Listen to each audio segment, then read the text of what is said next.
And I think we're live. Oh, we're backwards too. I didn't even notice now until just now. There we go. Oh, that's weird. That was weird. All right, we're live. Hello, everybody. Hi, Steve. All right. We are missing Ramon today. Well, not today. He'll be with us here in about 25 minutes. And he's doing some family stuff. Seth, my man, how you doing, buddy? Doing good. How about you? I'm well. Thanks for asking. I like your shirt. Good. Oh, thanks.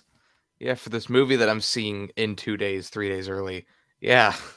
Yeah, it'll be awesome. We got our tickets for The Batman this Tuesday.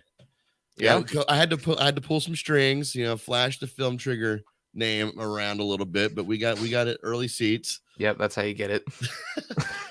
We're like, oh, you're Film Trigger. All right. Of course we'll give you free tickets. I'm your 464th subscriber. I'm sure you're up to at least 2,000 now, right? Oh man, not even 470. All right. No, we were there, and then like YouTube's like, oh man, he almost made it to 470 subscribers. Let's bring that down a notch because we lost like 4 subscribers in like 3 days. It was so weird. Because they love us. They love Film Trigger so much they can't even bear to watch our videos. I'm willing to bet, or at least hope, that all the subscribers we lose are just people like scrolling through their subscriptions and like unsubscribing for people that they never watch. At least I hope. I hope there's not people like watching our videos and going, screw this guy, and then like unsubscribing. Like, that's what I hope isn't happening. See this? He does live streams with his kid. What a loser. They're talking about you, not me. But oh, yeah, because you're my kid. Anyway, man. So yeah, we didn't do a live stream last week because I lost my phone and had to go search for it, which I never found it. Never found the phone. Which sucks. You don't really know what it's like, how attached you are to something until it's gone. Yeah. Like it's I don't know how many times for like the 2 days that I spent without a phone, where I was just like, oh, let me take a look at that. Oh, no, never mind. Oh, I know I can look at the. Oh, no, never mind. But I got a new phone, Seth. Check it out. See? New phone. Ooh. Is that a crease? Yes, it's a crease because it's a bendy phone. It bends. It does. I can talk. I can text. I can do my makeup. I don't get it. You don't get how this witchcraft works. If I try and like bend my phone, don't do that. Don't do that. Don't. What are you doing? I wasn't actually bending my phone. Yeah, you say that. I was like very lightly like doing this. Like, oh hey, Film Trigger's live. That's cool. Now shut your phone. You can't, loser. I don't want to shut my phone. I don't need to shut my phone. What's up, Aaron? Oh, you hear that, Seth? We're his people. Aaron White, our buddy, our friend, I tried to pal. Be our pal. I tried to cue this up. This is for you, Aaron.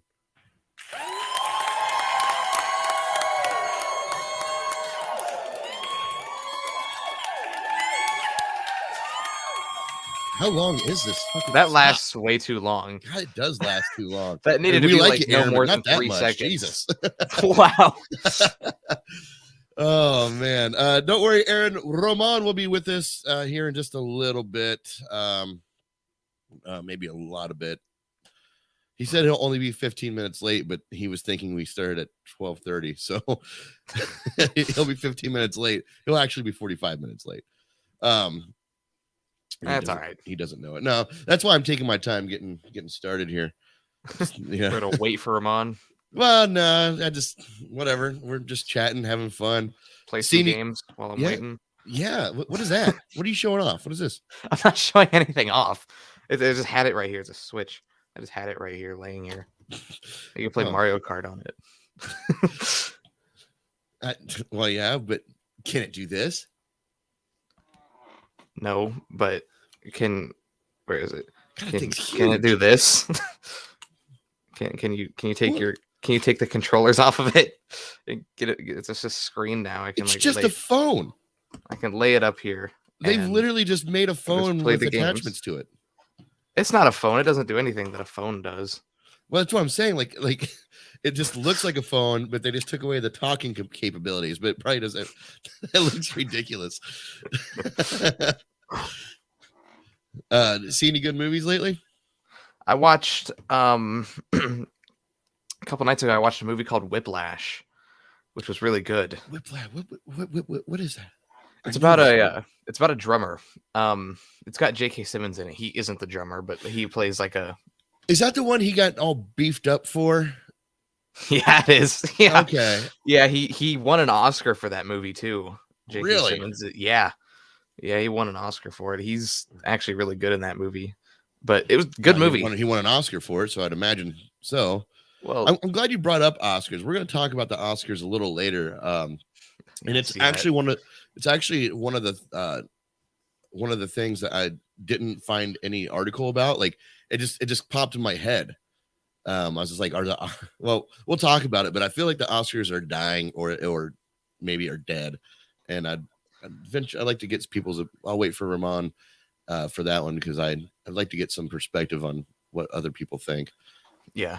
So, Aaron White, do you think the Oscars are dead, or are you an Oscar fanatic? Have you watched any good movies lately? I watched Texas Chainsaw Massacre. Okay. Have you watched any good movies lately? We'll talk about that later. Did you watch my review? Yeah, I did. I know you didn't hate it, but it was funny because like that movie, I wasn't interested in that movie at all. Like I've watched I think one or two of the Texas Chainsaw Massacre movies. I just didn't really like them, so this movie didn't interest me from the beginning. But the moment this movie lost me was the trailer where they held up the phones. They were like, "Do anything, you're gonna get canceled, bro." And I was just like, "Oh, yeah, that was their attempt at being modern. We're like the only reason this movie should exist in modern times was so they could do that one scene. That was it. That joke was the only reason why they did a direct sequel. I mean, the real moment I lost faith in this movie was like 2 weeks after shooting started when they fired the directors and sent the movie to Netflix. I was like, okay, that's not a good sign at all, but maybe it'll be all right. And then, well, I mean, I guess you didn't hate it, but most people are hating this movie a lot. Well, no, I disagree with you. I mean, well, we'll talk about it more when Ramon gets here, because Ramon actually hated this movie leading up to it, but he actually really likes the movie. It's so weird. Really? Like I expected to hear him just be like, just bitch about it. But I talked to him. I was like, oh man, I watched this shit show. And he's like, it wasn't that bad. He's like, I loved it. He loved it, but Ramon loved it in that weird, morbid way that Ramon loves things. He's like, yeah, that bitch's head got sawed off at the end. I couldn't stop laughing. I was like, okay. I mean, that just sounds like Ramon. I know he uncomfortable. He makes me so uncomfortable when he laughs in situations like that. He's like, oh man, and then he took and he gutted him, mate. He gutted him right in half. Oh man, I couldn't stop laughing. What the fuck is wrong with you? He's definitely said some questionable things on the show. I can only imagine what he says outside of the show. And I know he's being tame. Because because him and I will just have conversations just for fun, like on StreamYard, but not on air. And oh man, good thing we don't record those. Those are fun. All right, you ready to get started? You want to get this going? Sure. All right. We have a thing somewhere right here. Okay, let's get the news started in 3, 2.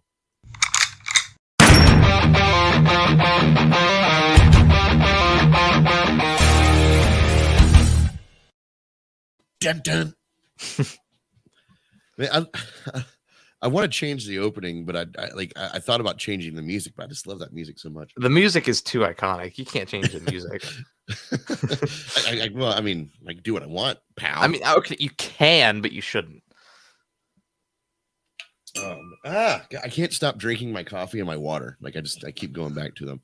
All right, well, let's see. We got some news and junk here. I think I got stuff.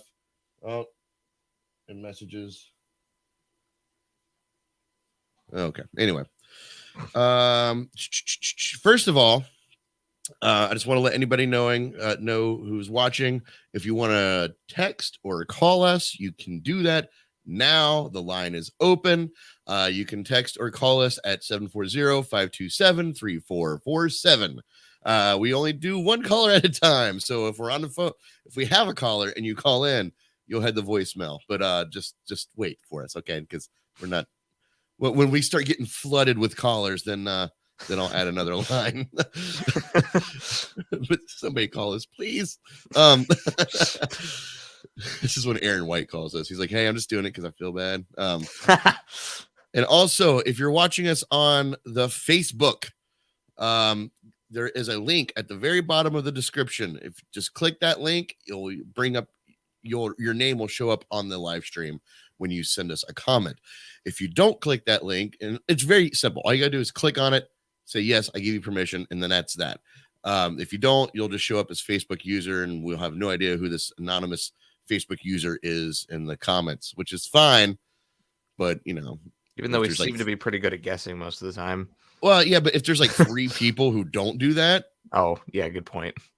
Then we have 3 Facebook users. But yeah, so if you're watching from Facebook, do that. If you want to call or text us, here you go. No one, I've never done the text thing. So I was gonna say, what happens if they text us? Well, it'll just show up on the screen here. Oh, but I'll just have to read it because it's on a separate laptop on a different thing. Yeah, that laptop is only connected through my board, not through the screen or anything. So nice. Okay. So first thing I do want to talk about here is something that's dear to me that I think is it's like you ever like lose something or forget about something that you actually love, and then when you find it and you're like, oh my gosh, I forgot how much I love this thing, you get really excited. Yeah, right. That's how I felt about this when I saw it.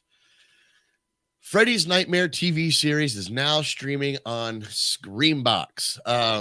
Now, for anybody who doesn't know, there was a TV show called Freddy's Nightmares in the late 80s, I believe, maybe early 90s. I can't quite remember. Maybe it's in the article. 88 to 1990. 2 seasons. Wow. All right. 2 seasons over a span of 3 years. So I didn't know it had 2 seasons. Wow. But I've never seen a single episode. Excuse me. So Seth, this is what I was wanting to talk to you about before when you and I we were kind of talking backstage, and you're like, who gives a crap? Who wants to know about the Freddy Kreuger TV series? Well, me, because in the good old days of before streaming and before DVR and before all this stuff, we had to catch TV shows when they appeared.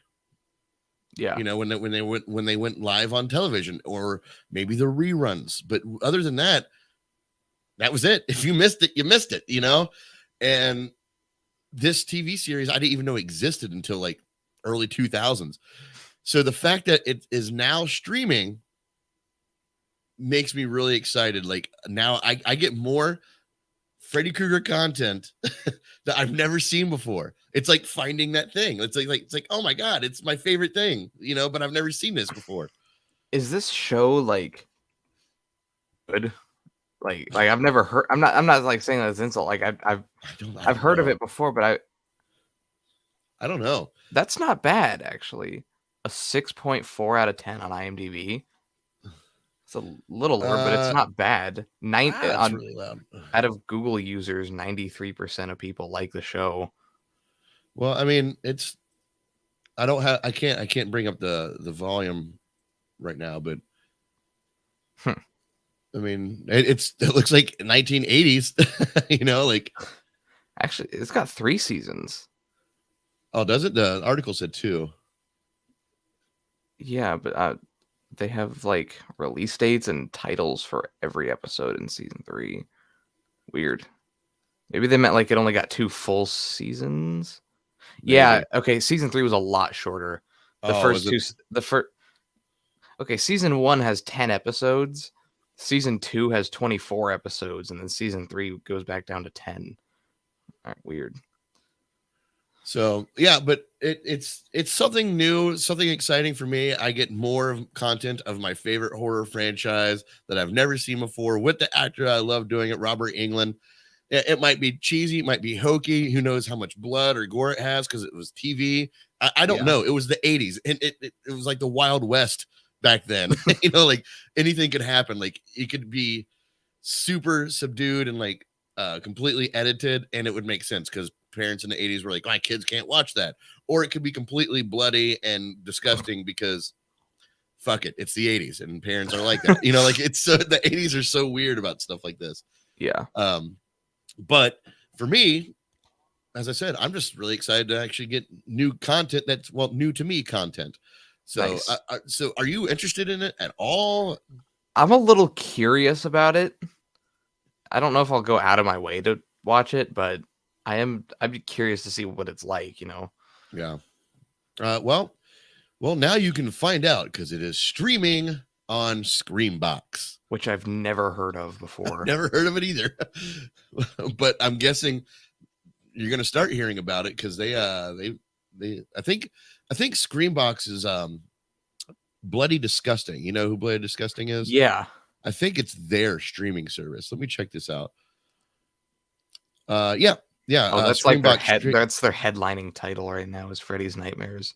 Yeah, which is run by your friends at Bloody Disgusting. Yep. So, and you can subscribe for only $4.99 a month. I don't know. I might just do a free trial and binge it. Binge Freddy's Nightmares. Has anyone seen Freddy's Nightmares? Oh, look at you. Aaron White, Nightmare on Elm Street 3 Dream Warriors turns 35 today. Nice. Well, there you go, Seth. Now it's appropriate what we're talking about. See, now it makes sense. But why the hell did that movie come out in February?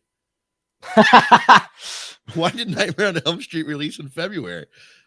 Or February, however you say that month. February. February. It's February. February. There's an R. February. Yeah, February. All right. Welcome to Film Trigger. All right. Where we talk dumb. Wow. So, yeah. Okay, cool. Man, what do you think is going to happen with the Freddy Kreuger franchise? You think they're going to make new ones? I did read that that the Freddy Kreuger like content is now back at the Wes Craven estate. Like, yeah, that the estate owns it again. And I don't know if that's a good thing or a bad thing because Wes Craven, croaked, a few years back, and like I don't know. Yeah, I saw an article. It was about a year and a half ago, so it's not like a new thing, but like I saw an article. They were taking pitches from people, like for both movies and shows. Like they were taking ideas, but I don't think anything ever came of it. But they're interested in doing something. What do you mean pitches from people? Like how like is people, that set up? I mean, they just set up a meeting. Someone pitches a movie or show about. Well, I meant like, is it like online or is it like in person? Were they asking fans or were they asking the company that they worked for? I don't know. I just saw. And who was asking? It was Wes Craven's estate. Oh, okay. They were taking pitches. What's your idea? What's your pitch? I don't have a pitch. Well, let me ask you this. Sequel Freddy versus Jason 2. Bring in Ash Williams, like the comic book did. There you go. Do you want a sequel, prequel, or a reboot? if you had a choice? If I had a choice, if Robert Englund was willing to do it, a final movie. I don't know how I'd do it, but I do if want Robert Englund was willing to do it, that would totally have one more movie with him. Yeah, he does need a send off, and the clock's ticking on that one. You know what I mean? Like he's not getting any younger. I'm pretty sure the last one wasn't it Freddy versus Jason? Wasn't that the last one he did? I think he did like a cameo on like the Goldbergs or something. Yeah, he did a cameo, and it kind of rejuvenated people's excitement to see him as Freddy. It even rejuvenated him. Like I was gonna say, there was one point where he said he was willing to make another movie, but I think since then he said that he doesn't want to. I think if he was offered it, he would, but who knows? I don't think it'll ever happen, but we'll see. Aaron White says, if you watch the Nightmare on Elm Street documentary, Never Sleep Again, they have an entire segment dedicated to Freddy's Nightmare series. Oh, nice. Nice. I feel like maybe I have seen that documentary, at least parts of it anyway. I think a reboot would be the last thing on my list. Number one, I would like to have what's up, Ramon? Oh, look, new setup. Look at you. Yeah. He's got the party boy background. How you doing, man? I can't hear you. Oh, he's muted. Is he muted? Yeah, we can't hear you. Nope, no audio. Yep. We getting sound now? There we go. There we go. Do you know what it is? You got to turn the mic on. That's a good idea. No, I was setting up and I think, I thought, gonna need a microphone, and I. So I've got a mic set up now, so I've just turned that on, so you can probably hear me now. Now I've turned the mic on. Yeah. Those lights are a bit much. I think I'll go for something a little more subtle. Bit of. So did you rearrange everything in there, or did you just completely got? Well, my bed, my bed was behind me. Yeah. I was over in that corner there, so. That's where all the toys and everything were on that shelf that was there. Yeah. So you switched to the other side. Okay. And all I've got is a pull-out bed. That's it. And the room's completely empty. Pull-out bed. And I thought that was not the only thing that pulls out around here. And I thought, you know what? I'll get that. Sorry, son. I spent a fortune on it. I thought that'll be a good idea because it'll give me more room, look more professional. When I get some more cameras and stuff, I've got photos up there, and I'm going to have some more on the background there. But then I didn't realise those pull-out beds, sofa beds, they're not very comfortable, are they? No.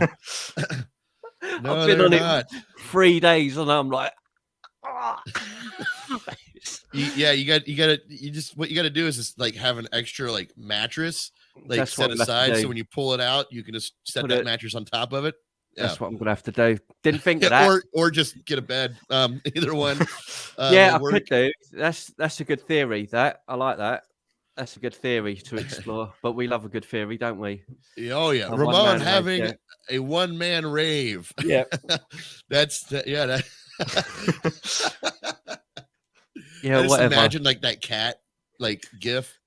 Yeah, thanks, guys. No, I'm much better. Thanks for asking anyway after the COVID and everything. But I know because I know like when you's got it. No, I know you didn't. I know you didn't. But I know when you's had it, and I sort of like checking everything on you and see if you're. Honestly, I didn't even I didn't even know you made it past COVID. I thought you were just gone forever until you just showed up. That's good, man. That's good. I'm glad you found your phone anyway. I didn't find my phone. You didn't find your phone. Why is that? I never found it. Out getting drunk, was you? And you just it's gone, is it? Because normally, you don't take it out your pocket, do you? You don't normally take it out your pocket and put it down. He's been here for 2 minutes, and it's already the most chaotic episode we've had in like 3 weeks. But you, I know the king of gaslighting here. No, look, I got gaslighting. So when you say gaslighting, does that mean like a house that uses gas instead of like traditional electric? Because they don't really have those here in the UK anymore. They used to have them in the 1900s, but I think you'll find we've advanced now to using electric. I have a kerosene heater in my house, so like kerosene heater. I'm gaslighting, like just to keep my house warm. Wow, that's fire. Yeah, technically, yes. Yes, technically that's fire. So what did I miss at the beginning of the show? Just a quick what have you gone over? We've only talked about one thing because we were kind of dilly-dallying around a little bit, but the one thing we were just talking about, it's still up, Freddy Kreuger TV series. Don't know much about it, but I'm down for it. But well, who's going to play it's streaming on Screambox right now. It's the one with Robert Englund from the 80s. Yeah. I think I've got that on DVD. I bought a collection that had up. Oh, so you've seen it? Yeah, I've seen. Is that the one from the 80s? Is it like the old? Yeah, 88, 89, 90. Yeah. Yeah, because it's Get this man some glow sticks. Yeah, I like a comedian. You should do a stand-up like on Netflix and stuff because they have comedians on there, don't they? Stevie, you could have the Stevie Cage show, like, and then it could say at the bottom, comedian, and then people watch it now. That guy's funny. You could be that guy. Yeah, I mean, obviously, I mean, no, because it's comedian, isn't it? People laugh at comedians, don't they, when they go hilarious. On TV. And on Netflix, they have stand-up shows, and you could have your own one. All right. Well, Ramon, thanks for joining us. I appreciate you showing up, kicking ass, taking names. So I'm glad to see you're back to your. Yeah, I know. In the box collection, there was, I don't know how many Elm Street movies are there altogether? Probably 7 or 8 or something. 400. It's up until 5. It's a DVD collection. It's 1 to 5 of the movies. Then it's got the TV series as part of it as well. And it's nice. It's I wouldn't expect it to be spectacular. I mean, in that age, I would only really try to there's only one competition I would really compare it with, and that would be Tales from the Crypt. That's good. That's good. So good, man. I have season 1 on DVD. God, it's such a fun watch. No, that stuff is good. No, this is kind of in the vein of I don't know which Freddy it is. Is it Dream Master, the one where he gets the controller, the 80s joystick controller, and it's really that's really Freddy's bad. Dead. Is that Freddy's Dead? I believe that's. I think the TV series was just around that time, so it's that sort of vibe. It can't be. It's not that good. It's not that good. But it doesn't have to be good. It doesn't have to be good. What I was telling Seth was it's just finding more content of your favorite thing, you know.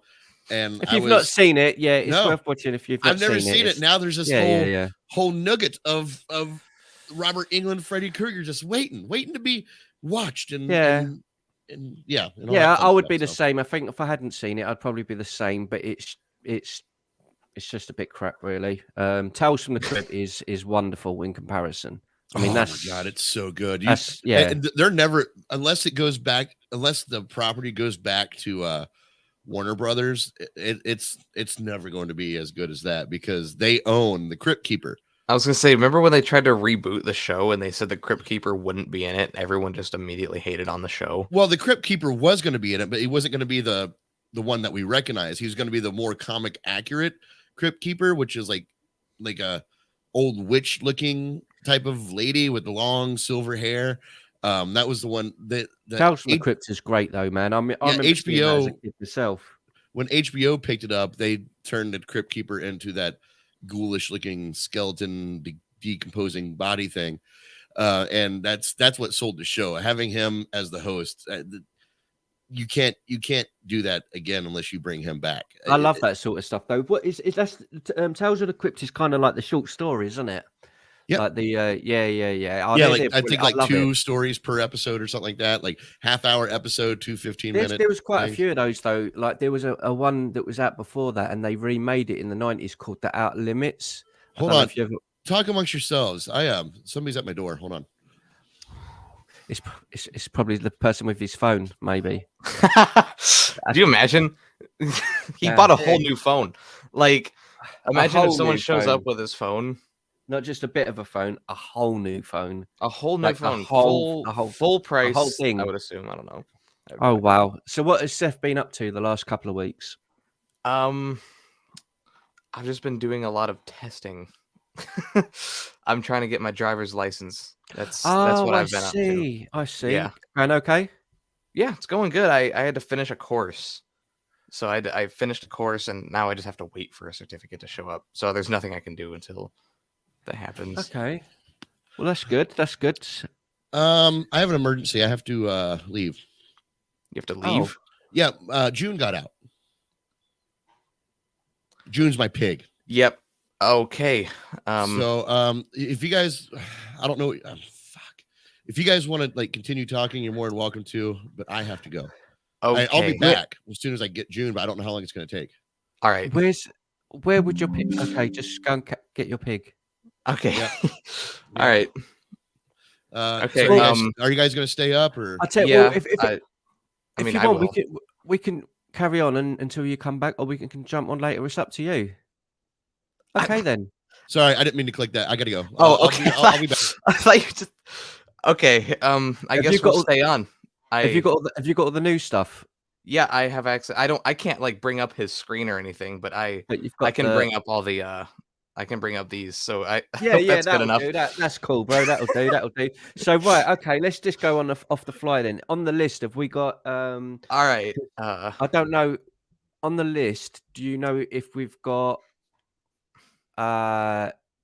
Peacemaker or it ain't Mandalorian Boba Fett? Because I don't know when the last time we was on. It's been so long since I've been on.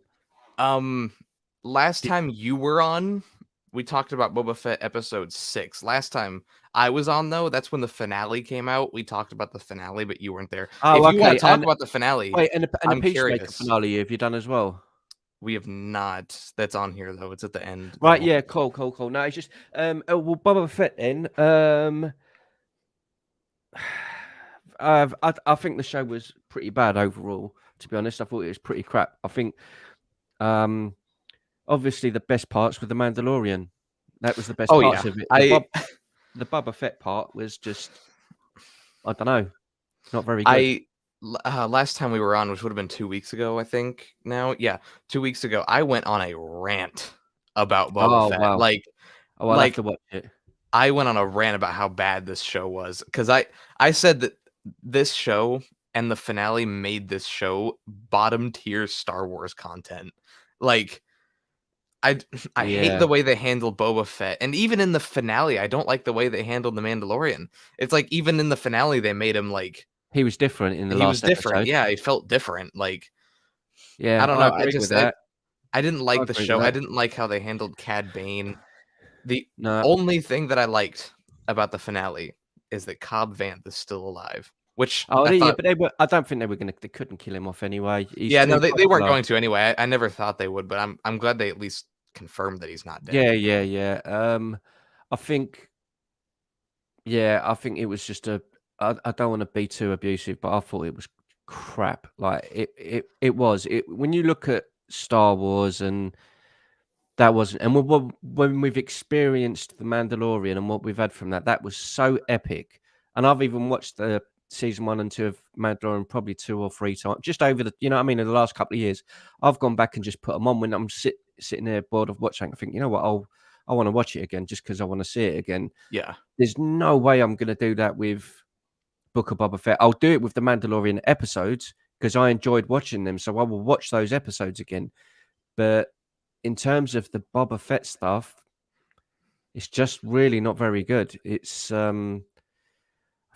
that's all I've got to say. I just didn't think it was good. I was just happy to see Grogu again, man. I'm a massive fanboy for Grogu. Can't help it. I love Grogu. He's the nuts, man. You know what I thought was just laughable about the show? Like, I thought there was a lot that was laughable, but there's one specific line that just made me start laughing really hard. Because the whole show is, of course, it's about Boba Fett trying to become this leader. And the show ends with him becoming that leader. And one of his final lines is him looking at Fennec Shan and going, I don't think we're cut out for this.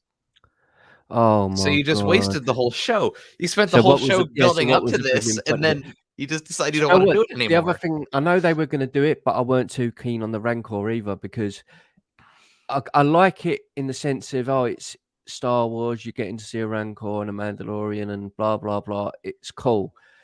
But when I was watching it, all I felt was, I just felt like I was watching, I love Godzilla and I love Kaiju and all that. It felt like they were trying to do like, oh yeah, that's good.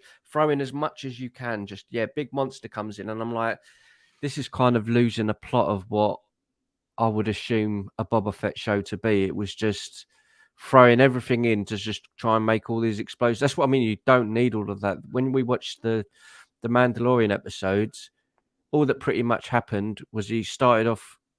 He goes through that thing into the, I don't know, into that office. He has the fight with the dark saber. Yeah. All right, that's cool and everything, but it's not like this big explosions. You don't need it if you've got a good script and everything. You just don't need it.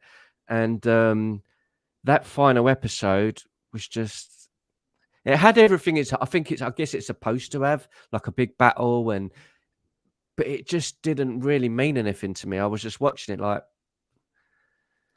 Yeah, I felt like nothing watching Yeah. that show. And people have even like broken down the episode and said there's at least like 4 characters that get shot 3 times. like you'll see a character get like shot in the head and then they'll like fall over and die. And then back like to 1 the next- minute, yeah. and then like 1 minute later they're like back up and like fighting. Like it's just Another- edited badly. They edited it out of order, clearly. And it's very bad writing as well. Another thing was the scooter gang, the multicolored scooter gang, which I weren't into anyway. Their final episode had them all in the bar that had been blown up in the previous episode, and they're all in there. Boba Fett says to Mandalorian, "Shall we leave or shall we stay?" or something along those lines. And the group were like, "No, we're staying." And Boba Fett turns around and goes, "Okay, we stay." It's like, is he not the leader, or is he not? He just does what he's like. I'm like, what is this guy? Like, I think they've destroyed. Personally, I think they've destroyed that character. I think they've made him a joke. I just don't think when you look at the actual Mandalorian seasons, that's the sort of build and writing you would expect for Boba Fett. Like a really good written show. All these different stories all coming together. This was just, yeah, it's just what crap. In my opinion, a Boba Fett show or movie or any standalone Boba Fett thing should have taken place like before The Empire Strikes Back, or like in between one of the original trilogy movies, something like that, like where he's in his prime. That's where a Boba Fett movie or show should take place. And I'll say this, same goes for any of the other bounty hunters from Empire Strikes Back. And maybe like if they decided to do a Bosk show or something like that. Like yeah. And maybe if he was to come back in it now, in the shows now, it should just be him appearing in The Mandalorian, and the Boba Fett series should end with him coming out of the pit, and you go, "Oh, that's what happened.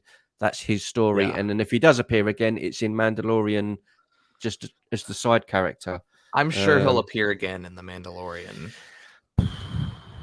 And the thing that's going to be really annoying about that, you're going to watch him in that, and he's going to be a badass. He won't say, you know what I mean? Because you think about it, when he was in Mandalorian, he was kick-ass. He turned up. Oh, he's awesome. Beating everyone, and you're like, yes, Boba Fett, yes. And in this series, it's like, I don't even know this is. I don't know who this is. I went back and I finished the show because, like, I'll admit, I watched the first episode and I didn't watch a single episode until episode 5 came out. And then I finished the show without watching 2, 3, or 4. So I went back to that. Is it 3 or 4 or 4 and 5, the Mandalorian ones? Is it 4 and 5, isn't it? 5 and 6, actually. Okay. I think imagine if you watch just those 2 episodes, you'd be, oh my God, I've got to watch all of this. This is brilliant. Yeah, exactly. You would. If you'd watch those 2 episodes, you'd think this is amazing. But the speeder bike chase in one of the earlier episodes, I can't remember if it's episode 2 or 3. It's with like the colored bike gang. Oh, is one of the most like unexciting and boring speeder bike chases I've ever seen. They're going like 5 miles an hour. Just like get off the bike and run at that point. There's and that thing that become a meme, that dude that spins around with the gun, spins around and just takes the shot for no reason at all. He's just there and I'm going to spin around and then shoot. And it's like, well, why? Yeah. Why? You're not trapped. You're not surrounded. What's I don't get it. Yeah, it's not good. But anyway, yeah, disappointing, mate. Disappointing. Did you say you like Ozark? I have never watched Ozark. Oh, okay. Sorry, my bad. I thought it was you that said you liked it. Okay, cool. No, I've thought about checking it out, but I've never seen it. I think I'm just gonna move on with the news here. Yep. Terminator VHS tape is selling for over $3,500 Just for the VHS tape, the just for original the VHS. VHS tape. I've That's got that. quite a bit of money. You have it? I've got that in the loft. Yeah. Well, there you Yeah. go. If you want to make almost $4,000, then sell it. That's bizarre. I haven't talked about it on the show before. I am a massive Terminator fan. Like, I love the Terminator franchise, but the funniest part is there's still 2 of them I've never seen. I've Well, never which two seen have you not seen? Salvation. I've never seen Terminator Salvation, which is the 4th one, and I did Yeah. not watch Dark Fate, which I think is the newest one. I've seen all the others, though. I'm trying to think. There is Terminator 1, 2, 3's the one with a girl. 4 Yeah. is Salvation. 5 is Genesis. that with what's her name from Amelia Clark. Daenerys? Yeah. Yeah, Game of Daenerys Thrones. Targaryen, and then the newer one. Is that right? Yeah. So yeah, there's 6 in total. I've seen the first 3 and I've seen the 5th one. So I've seen Genesis. Okay. I have Genesis on Blu-ray. I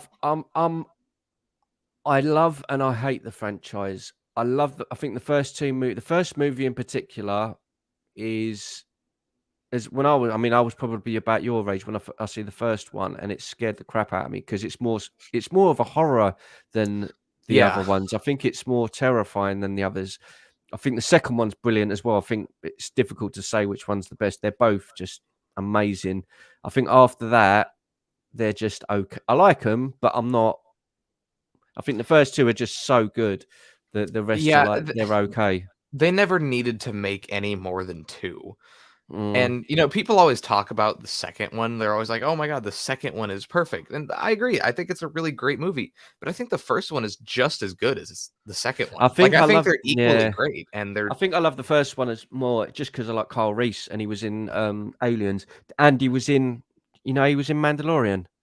I didn't know that. Who does he play? Right. So do you remember when Ahsoka turns up and Mando's outside and he's facing off with that guard and they're just waiting there? Oh yeah. That's Kyle Reese, Michael Biehn, So that's just my sad bit of knowledge. No, it's because when he turned up, I was like, "Oh my god, it's Michael Biehn," because he was in Aliens as well as Hicks, which I know another movie I love. I couldn't get into the Alien franchise. Alien and Aliens are just what we did. I was at Dad's house. I was at his house, and we decided he hadn't seen them in years. I had never seen them, so we're gonna watch both of them. We're gonna do like a back to back. And we watched the first one, and we were like, it was good. It was fine. Like I didn't love it. He didn't love it, but we were both like, yeah, it's not that bad. And we watched the second one. We got like 50 minutes in, and like they hadn't even like gotten on the ship yet. And we were just like, okay, we're just kind of bored now. Like, so we just turned it off. Do you know like, what it maybe is? We'll come back to it. And that was like I think what it is as well. This isn't an insult, but I think it's a thing of the generations thing where it's saturated now. If you want to watch a monster movie, there's thousands of movies now like Alien. There's thousands of them. You've probably seen loads of them. Do you know what I mean? Like monster movies and stuff that are like that. So you're watching and go, well, I've seen all this before. Whereas to me, I watched it and it was like that was the first of that sort of thing. So to me, it was amazing because there weren't nothing else like that. Whereas now you can go and flip in Netflix and anything else, and there's probably 20 movies like it. You know what I mean? There's so many. But I just love the first one. I just love that ship. Yeah, maybe that ship is just. Maybe I'll get back. I'll try and get back into the Alien franchise at some point. But Terminator is real. I love Terminator. I love the first 2. Wonderful films. Like I said, they shouldn't have made any more, but they did. I think I wanted more when I was young. I remember I was at school when the second one come out, and I was about 16, 17, and I watched the first one, and I was terrified of what's his name, Schwarzenegger. He was so scary.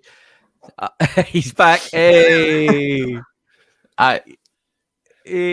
Holy God. So he's back, the man who lost his pig.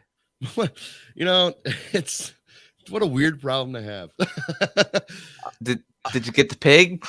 Yeah, I got That's June. good. That's good. She's actually very easy to herd around. I just carry a bucket of food. Don't even give her any. Just the fact that she knows you have food with you, she will follow you off a fucking cliff. Like, I'm just carrying this bucket of food, walking the neighborhood, and people are coming out. Apparently, we're popular. I didn't know this, but in my neighborhood, we're the pig people, Seth. Good for That's us. cool. That lines up with that question I asked you 4 years ago, where I asked if you were now the weird guy with the pig, and turns out you are. That's good, dude. No, like I was talking to, I forget who I was talking. I was talking to somebody last night, and they go, I said, "Yeah, my pig got out," and they're like, "Oh, that was you? I read that on the neighborhood Facebook page." I'm like, "Oh my god, the pig guy." Jesus Christ, that's funny. You're the pig guy. No, I'm not even a pig. I don't even like the fucker. Like, I think you do. I do. I love the pig. I love her. You love the pig. I know you love the pig. That's another thing we've got in common then, because we've both had pigs in our homes. You know what I mean? Oh boy, I think I do know what you mean. Where are we at, guys? Oh, we were just sort of catching up, talking about Terminator and just a few other bits, and we talked about Boba Fett. The finale of Boba Fett. But... Oh, good for y'all. Was it I can't believe that's what I'm saying. I can't believe I've got this in the loft. What? Crazy! I've got this in a box in the loft because I've got a load of old movies. I've got all the Maniac Cop movies, Shocker, the Freddy movies, the Nightmare on Elm Street movies. Yeah, but is it mint condition still in box? Yeah, it would be the same as whatever that is. Yeah, it's just So it's never been watched. Oh, of course I've watched it. I'm pretty sure this has never been open. Wow. Like it's still like in the plastic. Yeah, that's incredible. So you should buy it. What? You should buy it. It's not even my favorite one. Why would I spend that much money on that one? So what's your favorite one? I bet you're going to say one of the really bad ones. He's going to say Salvation or something.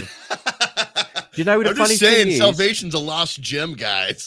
No, it's not. Salvation has got a good cast. Christian Bale, fantastic, but it just wasn't as good as I think it could have been with someone like him in it. It should have been. Do you know why it wasn't as good?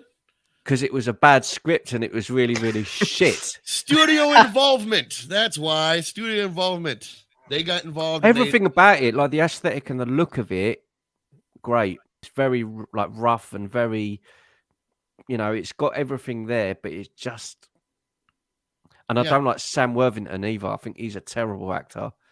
He's on my list of terrible actors. Name a good movie with exactly Clash of the Titans. I don't even know who that is. Hold on. Sam Worthington, Clash of the Titans. He's in the wheelchair in Avatar.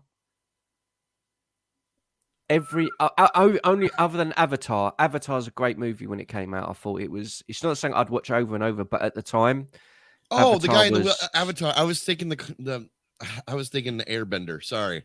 Because the Airbender is called Avatar. Yeah, that's what I was thinking of. Okay, now I know who you're talking about. Yeah. I mean, he's got Avatar 3 coming out in 2024 and 2.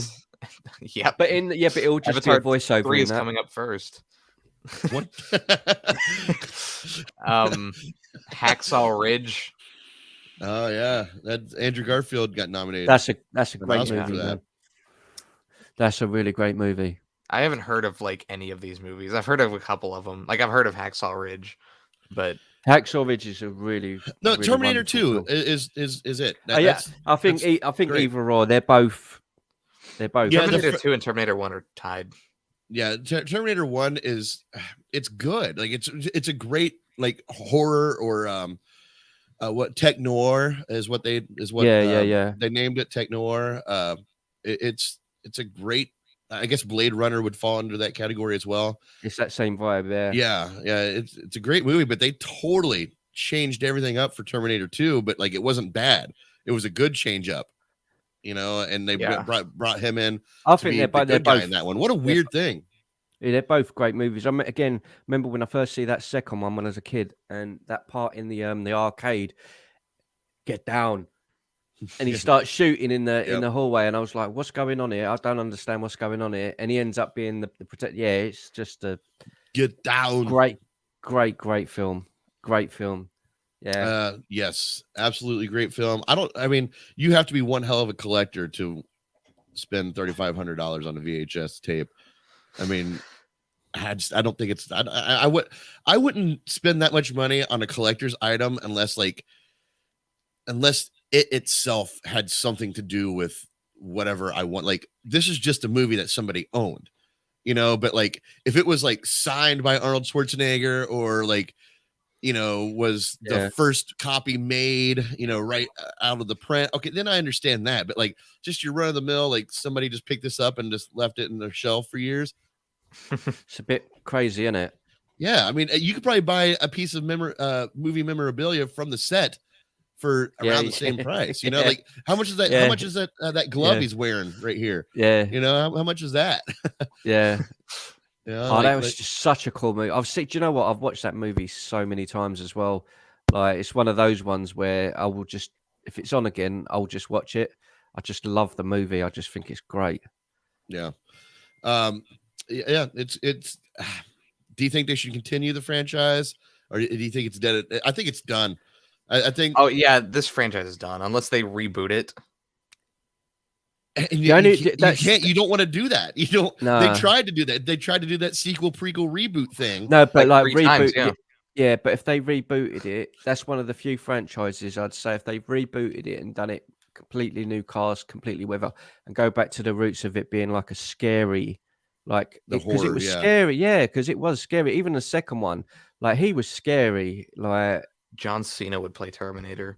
Oh God, no! The Rock. Why are you acting like that, Ramon? What's wrong with John Cena? No. It depends on the role, but I wouldn't want him in that.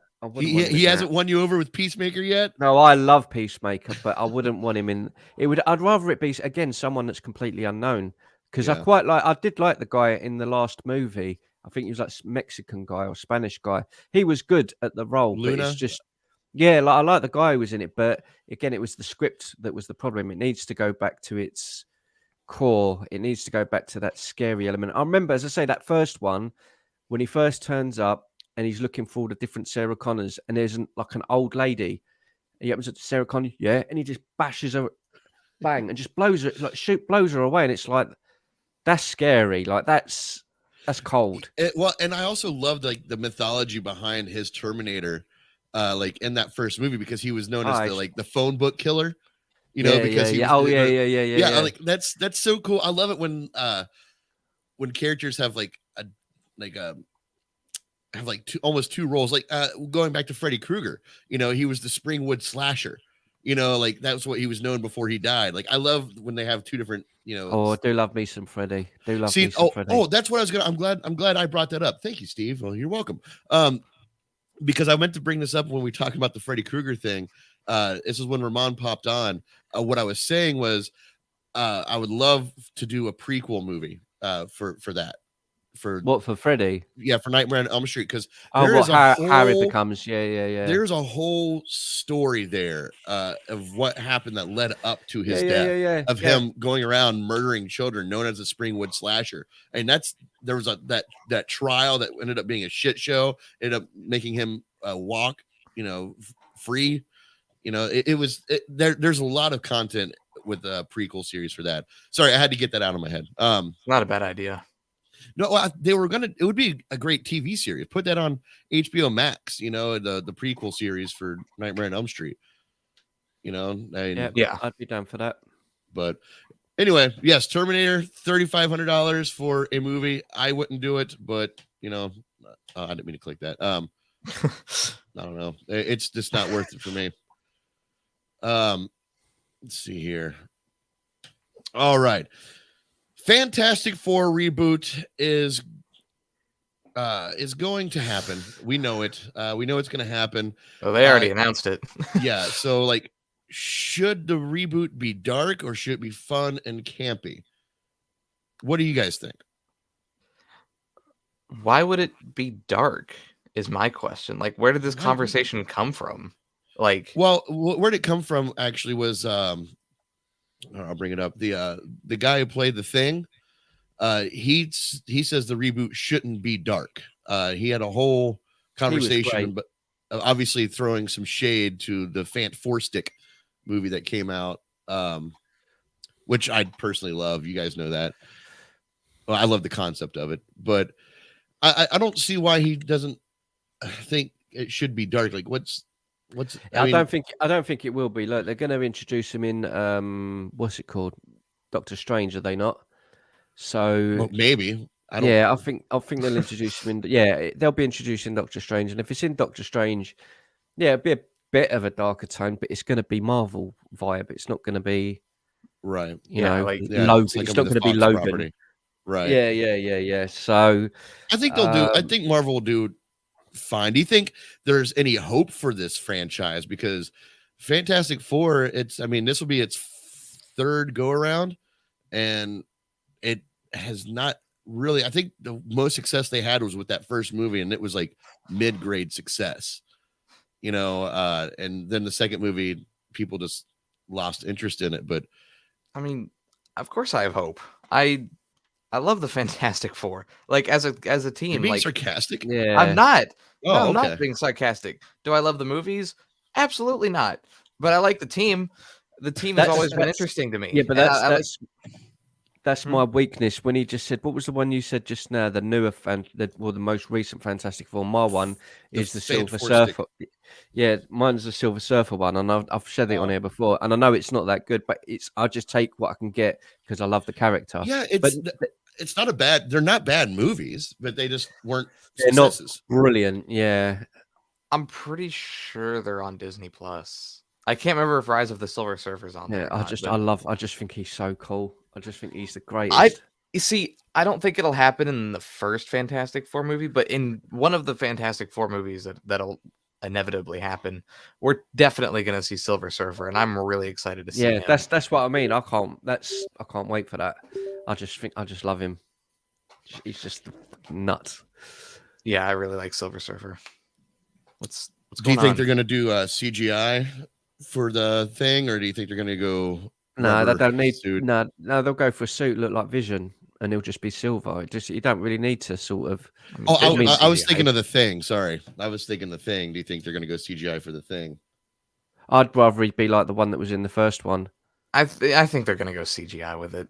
I think they should. I mean, just watching this movie, watching his suit and all that, like it just looks so bad, especially in today's climate with all the CGI that we have. Like, you can definitely tell it's just number one. It's got to be so uncomfortable to be in that suit. I mean, let's read his comment here. It says, "Go CGI if you can." He laughs. "Wardrobe was something else, but it was still pretty amazing experience. Just understand the real tone and tenure of the Fantastic Four is as we did it. It's not meant to be dark and brooding." Okay, well, his wasn't. I don't like it when who gives a fuck what this guy thinks. I mean, he's right. I did. What's he right about? He's I right about his Fantastic movie. Four. He's right about Fantastic Four should not be like a super dark thing. No, but I don't see anything wrong with how did it work out being fun and bright for them. It didn't. People like it more too. How'd it work for it being dark and brooding? It turned out worse. Studio involvement. I blame studio involvement for that movie. That movie could have been great. I blame studio involvement for how it turned out. I don't think it would have been good either way. Oof, that's a claim, sir. That's a claim that I have. Listen, I'm fine with taking a dark and brooding route with certain characters, like what they were doing with the Snyderverse. Superman. Like, I was willing to see that pan out. I don't see the appeal of a dark Fantastic Four. Like, no, that sounds boring. I want to see the family dynamic. Like, I want to see the family dynamic between. I don't want to see them like. And you can say that Seth is making a claim, but I've got to say, Stevie, that claim is backed up by box office numbers, I'm afraid. How much money did that movie make? Anyhow, it made more than the others. I'm going to be so mad. It might have. I don't know. Oh, I'm going to be so mad. Ooh. Realistically, the budget matters here. Hold on. Budget matter. How much even if it made more money, how much was its profit margin compared to the other ones? Oh, that's not good. Okay.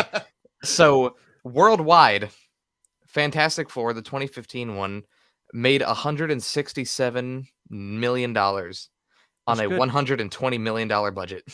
Whew. That is horrible. What the fuck? Why are these people? Sorry, we're getting like this person needs to be blocked. Why is that? I already Is while it you were someone being gone, mean? while you were gone, I had to block a different account. No, that was it's the doing same that. one.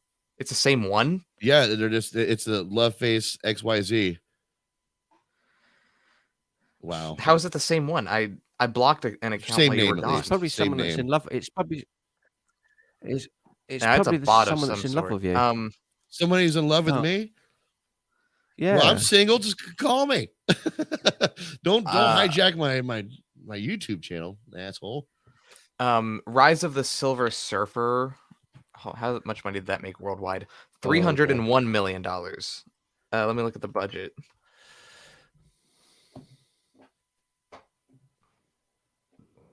Okay, So Rise of the what- Silver Surfer. 130 million. That's not bad. So it doubled it. So really, it was more successful than the 2015 one. So Oh, yeah. the darker It was one. way Well, more the fantastic. 2015 one was But that's pretty I suppose much- that's a good claim though, isn't it? Really, Seth? No, a good no. claim. It's the a good 2000 claim. Where is it? Stop being petty. I'm saying it's a good claim to say that the family orientated one was more successful in terms of box office numbers, because the 2015 one didn't do so well, did it? So it's it flopped. So it's better to say the family dynamic one doubled its intake at the box office with its budget. And that's not a You know, coincidence. I don't think that's just it is a theory, guys. coincidence. That's just theory. We don't talk about theories here. That's just a theory. Yeah. The box office number. That's just a theory. And plus, it's an MCU movie. It's not gonna be dark. I don't know, man. I don't know. They're gonna start bringing radar content to Disney Plus soon. So Are they though? I doubt it. Are they though? I thought that was. I might have it in the news here. I know I read an article about they're gonna start bringing, R-rated content to Disney Plus at some point. So I mean, if I they think did. it's a discussion. I don't know if it's actually happening though. well, hey, that's where it starts. That's where it starts. There's a bunch of misleading headlines. I mean, they're not technically misleading. They're just saying like, oh, all the Netflix shows are coming to Disney Plus, which is true. But once you look into the article, it's in like Canada only. So like, Oh, Okay. Well, that's they're good. leaving Netflix though, like in I think tomorrow. I They're hope that leaving. they don't vanish for good though, because that'll be a shame if they get, Now they'll taken off there and not shown. I think that'll be a shame. you'll probably get it on Disney Plus. Yeah. We'll probably get it on Hulu or something. Yeah, that's probably where it's going to end up. But Fantastic Four. Listen, my whole reason why I even wanted to bring this up was it doesn't have to be like extremely dark. It doesn't have to be extremely light, but I just don't like it when actors from previous movies come up and say, "Oh no, the movie shouldn't be, this way. It should be more like the way that mine was." Like I don't like it when actors do that. Like, yeah, but we're rebooting it for a reason. We don't want to see the same thing over and over again. You should tweet him, telling me look like an idiot in that suit. Hey, you look better with the suit on, you dick. Yeah. I quite liked him in it. I did. I thought he was. Oh, he was great. Like I fantastic. didn't mind his. This is gonna be a weird sentence for me to say, but I didn't mind his thing. But just the suit was just bad. But anyway, the thing in Wait a second. Here's a quick one. Then, out of the two movies, what's your favourite quote out of them? Do you remember them? Your favourite quote from one of those two movies? Because I already know mine. That's how well I know Silver Surfer. that's how the well wedding. I know Silver Surface. Yeah, Silver Surface. The that's wedding. how well I know that. The wedding I know, happens. I can't think of a and single quote. Surfer goes past, and what's her name? Sue Storm says to Fireboy, whatever his name is now, I forgot his name. Human Torch. That's the one. She goes, "Go on," and he looks at his suit. But this is Dolce. And then he jumps off and burns his suit off and chases. So, oh mate, that is so epic. That scene. I love just it. remembered that Galactus is in the second one, Yeah, but very like briefly, but not really Galactus. Yeah, he's just a cloud. Like, yeah. hopefully they do Galactus correctly. I don't expect him to see him in the first one, but You know what I want to see? I want to see Chris Evans, Captain America, meet multiverse Chris Evans, Silver Surfer. or not. Yeah. The Human Torch. Human Torch. I'd like that. We'll probably get that at some point. I'd If be happy not with that. in Doctor Strange, who knows at this point what's going to happen in that movie? Are we talking about the trailer or no? I've still not seen it. Neither of You one haven't of us seen has it? seen it.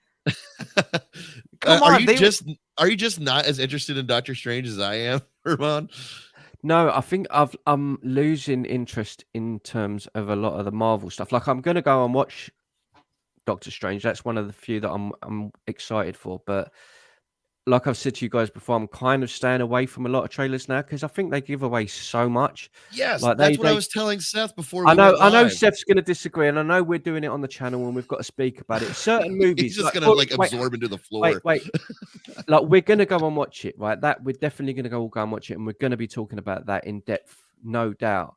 I'll watch maybe the first trailer, but when they're doing 25 teasers, 6 trailers, and then the trailer, then the final trailer, it's like I'm kind of seeing everything. I want to go into Doctor Strange especially, and all I know now, and from what I remember, was Wanda's in it, and there's another version of him. That's all I can remember. I don't really want to know anything else because if I know everything, I'm just going to be oh, okay. No There's Way no excitement. No Way Home was ruined. Not ruined, but it could have been a lot better. But it was just not. There was too much. Like my sister doesn't. We got know, sick of talking about it. Yeah, like my sister don't really know nothing about it. So when she watches that, she's going to probably love that, like more than probably a lot of people, because she doesn't know anything about it and she's seen all the others. So she's going to be like, wow, Dr. Octopus is here. Wow, Green Goblin. Like she ain't going to have a clue. So yeah, I understand. I get it. So I've just been waiting like 2 weeks to talk about this. Like that's the only reason I'm so about it. But but that's I good, get though. it. There's a big thing in this trailer, so I understand. Right. Hang on a minute. Is it going to ruin something in the movie for me? I don't think it would be. I think I have seen it. I'm saying all of that, and I think I've seen it now. Wait a second. Without going into people, and it could be a person, Seth, that's either got really, really long hair or they could be bald.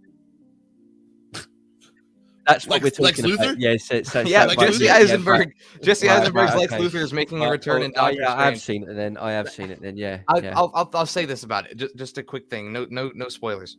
There's a certain character that's in this trailer, and people are wondering why would you give that away? That's going to be the biggest thing. All it tells me is no, it's not the biggest thing. There's going to be so much more than that too. If that was their biggest thing, they would not give it away. That's not necessarily true. Look at Batman v Superman. This is they gave away Doomsday in the trailer. This is a completely different studio. I can't remember. I think I avoided that. I avoided that. The Batman Superman trailers. Marvel for that reason. Marvel does not give away stuff. The only reason that the No Way Home trailers gave so much away is because the whole movie leaked. So they figured they may as well just advertise it. That hasn't happened with Doctor Strange yet. So the fact that they're revealing this certain character shows me that this movie is way bigger than anybody could imagine. Yeah. It's I don't mind. I might watch the trailer, but like Ramon, man, I'm just kind of, I just don't want. I want to go into it I want some element of surprise. That's what I'm looking forward to. And even looking up articles for what we're going to talk about today, I started staying away from a lot of the Batman stuff because it's becoming. Do you know what? The last time I see it was I went to see a movie and I told you guys I watched the trailer and it was the trailer that was the one with is it Penguin in the first one that came out with Penguin in the car and he looks behind. It is Penguin, isn't it? Yeah. Penguin. Yeah, that. So I haven't seen it. I've avoided everything since then and I don't really want to see anymore because I'm going to go and watch it anyway. So I don't really want to see potential things that I'm going to be oh wow, why ruin it for myself? Seth and I get to go see that on Tuesday. Yeah, it's in 2 days. Oh, cool. We're seeing that. Yeah, we got that the fan screening premiere. I really do hope. I hope it's from what we're hearing. It's going down the darker tone, and they're saying something about the rating or something they're giving it was similar to what. No, but something that they've labelled it as is similar to what the Joker is. Yeah, in I the forgot- UK, I believe it's the UK. It got like a 15, which is Yeah, the UK equivalent to an R rating. yeah. So, So I, and I'm sorry.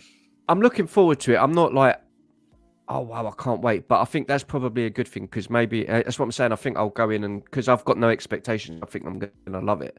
So I I just I hope it is. I hope have we all come away and we're all like buzzing about it afterwards. I have one problem with this franchise. This goes for the franchise as a whole, not this movie. Which franchise? The Batman. Okay. They're talking about how grounded they want it to be. Haven't we done that already? Yeah. I Like- thought the same exact thing. With the Dark Knight, like Yeah, I you can't don't get want to more grounded, repeat yeah, Dark Knight. yeah. I think having this first movie be grounded is fine because you have Catwoman, Riddler, and Penguin. Those are grounded villains. But he's talking about how he wants to bring in Mr. Freeze in the second one, and I'm like, that's not like a grounded character. Like, but he's saying he wants to make him grounded is the thing, and I'm like, that's. His name will I- just I- be yeah. I want it Mr. Yeah. I want they could do like the Arkham games do, you know, like it feels grounded, but you still have this like fantasy element to it, you know, like I want to see like Poison Ivy, you know, like you can't do Poison Ivy grounded, like unless you use Yeah, like it's true. technology or something to control the plants, which wouldn't even make sense. Like, Yeah. That is interesting because I'm glad you brought that up, Seth, because that's something that I was thinking about when reading what I brought up here, this article, you know, about Matt Reeves saying this movie is exactly how he wanted it to be, and he talks about, you know, like I wanted it to be a very grounded movie, and I'm like, we did see that, we've already got that, you know, and that goes back to what I was saying about the Fantastic Four, you know, like we've already seen the bright fun one, we've already seen the dark one, so where do you go from that? You got to find a nice happy medium.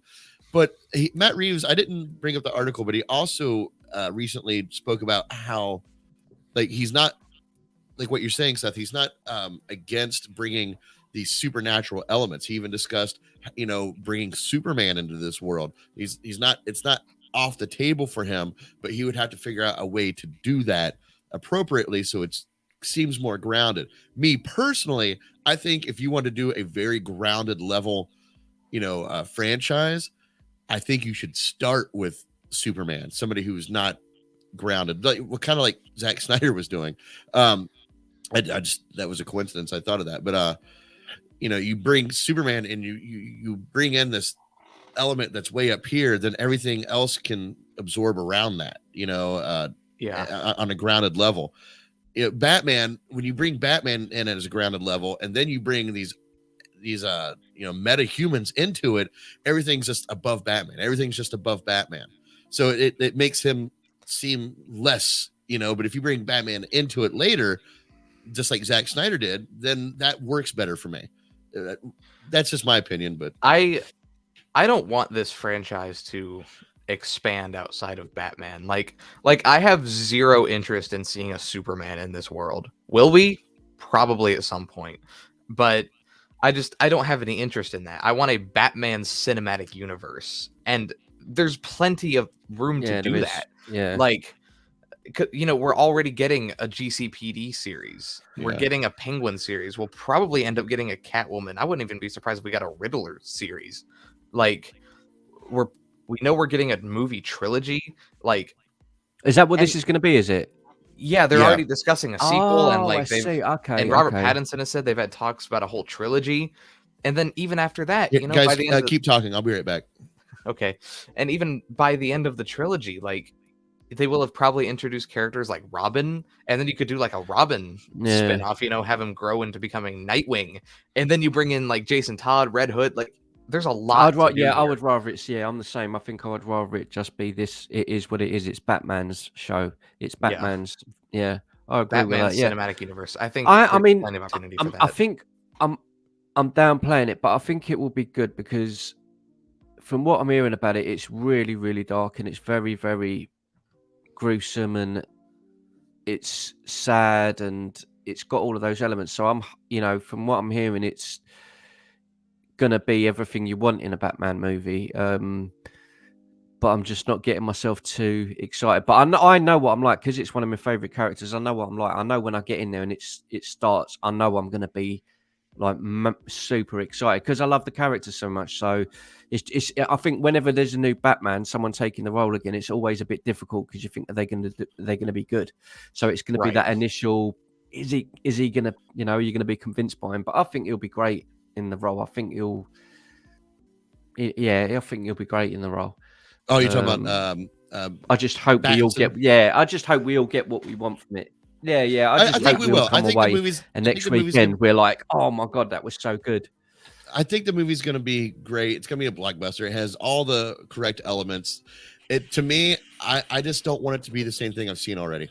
And yeah, I just don't like the way it looks to me right now. It's like it's Nolan's series, but a little bit darker. That's the vibe I'm getting, but it might not be that way. From what the small things that I've seen and read about it, to me, I'm seeing it as an alternate version, like the Joker was with Phoenix. I'm expecting it to be like that sort of tone where he's a superhero, but not really. He's a guy in a suit. He's not really a superhero. He is. You know what I'm trying to say? It's not like the glamorized special effects. He can fly around and all that. It's a guy that's in a suit and he'll get hurt. Like it's that. Yeah. So I think if it's in the same sort of vein as what Joker is, I think it might be a surprise and be like a wow. I didn't expect that. That's what I'm hoping for. So, that's what. Yeah. I'm Definitely. just trying to keep it. I'm just trying to keep it because I don't want to get too excited and be like, oh. You know what's insane though is that like I can't believe we're only 2 days away from this movie. This movie still feels like it's like a year and a half away. Right. It's not. It's hyped up, but it doesn't feel like it's. Yeah, it's literally coming out now, and it's. Yeah, it's, and like it's insane because I've been waiting for this movie ever since Batman v Superman came out. Like it started off as the Ben Affleck Batman movie. Like I've been waiting for it ever since. This has been 6 years now, almost. Yeah, We've been waiting for this movie. And it boggles my mind that it's like actually out in 2 days now. Well, and I'm glad it's exactly how Matt Reeves wanted it to. I mean, he has a quote here that says, Warner Brothers really leaned into everything, and I've had the support to do exact. I mean, I have to say this movie is exactly the movie I wanted it to be, and they have supported me all the way through it. Well, except for they had one request, and he says it somewhere in here, but he says the only request they had was that it be PG-13. That was the only thing.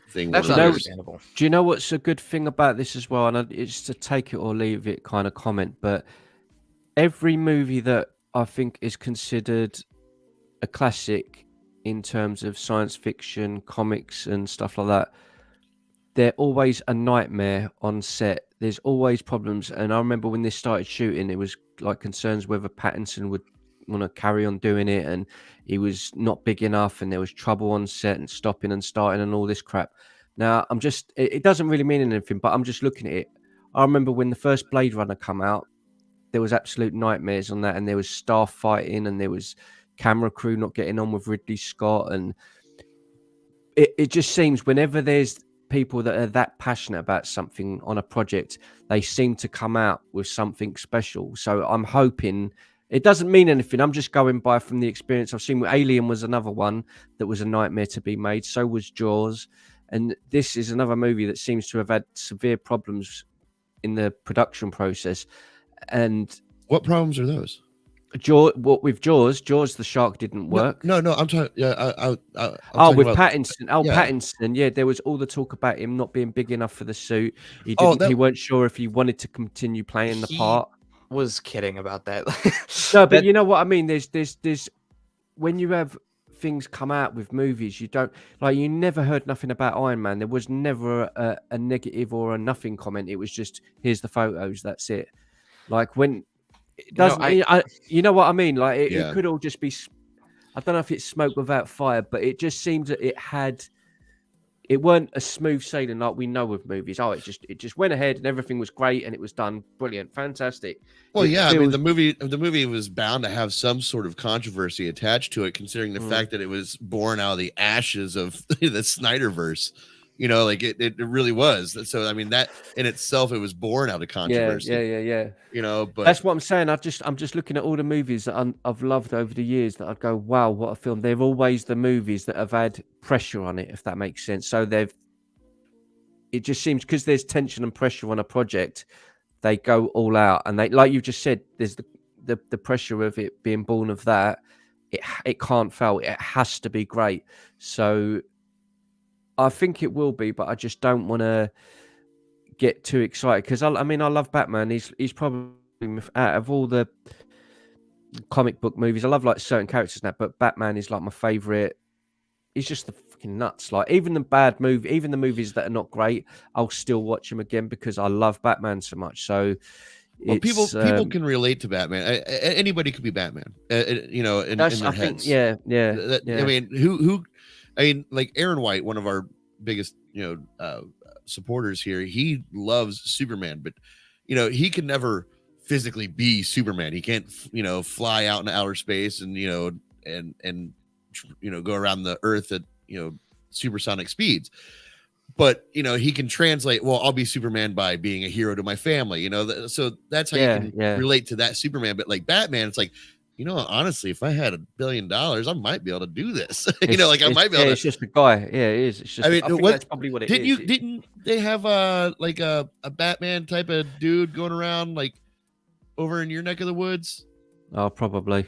I remember reading it. They called him probably. They called him. Oh, I forget what they called him. It was like I forget the name of the city that he was in, but it was like the Burnham Batman or whatever. But the guy actually dressed up in a ninja outfit, not a Batman outfit, because he didn't want to be Batman. He was more of a. He actually said, "I want to be called another comic book character," and I don't have it up here. But so even when you look back at the movies, like we say, like the big ones that have been out of the big character movies are like Iron Man, Spider-Man, Captain America, Superman. Like the one that I look at and I go, who's had the best? I'd say like the Nolan movies as well. I mean, they're such epic. When you compare, I mean, I love Superman, I love Spider-Man, but when I look at that Nolan trilogy, that was just so well done. Yeah. And we've not really had others that have been that as good as that. I think they've been good movies. Spider-Man movies have been good movies, but I'd say the Nolan ones were just like, well, like next they raised the bar to me for an individual character, and I think for this to follow that, that's going to be hard. Like you say, if they're doing a trilogy or talks, they're doing a trilogy, it's going to be hard, but there is room for something like that. If they've take it in a completely different direction, there is room for it to be. I'd flip it and give him props if he can do something and separate it from the Nolan one, and we all go, wow, all three of them are great, and all of the Nolan ones are great, and they're all in their own lane. That's an achievement. I think achievement. My prediction for the Batman is that he's going to be more unhinged, less strategy, more like just rogue, going off pure anger and stuff like that, because it's going to be his learning process, what not to do, as opposed, like you look at the Nolan series, which is great, but you look at Batman Begins, he had all of his training before he became Batman. Yeah, he made mistakes when he was starting out, but it was like more cosmetic mistakes, like, I need more protection here.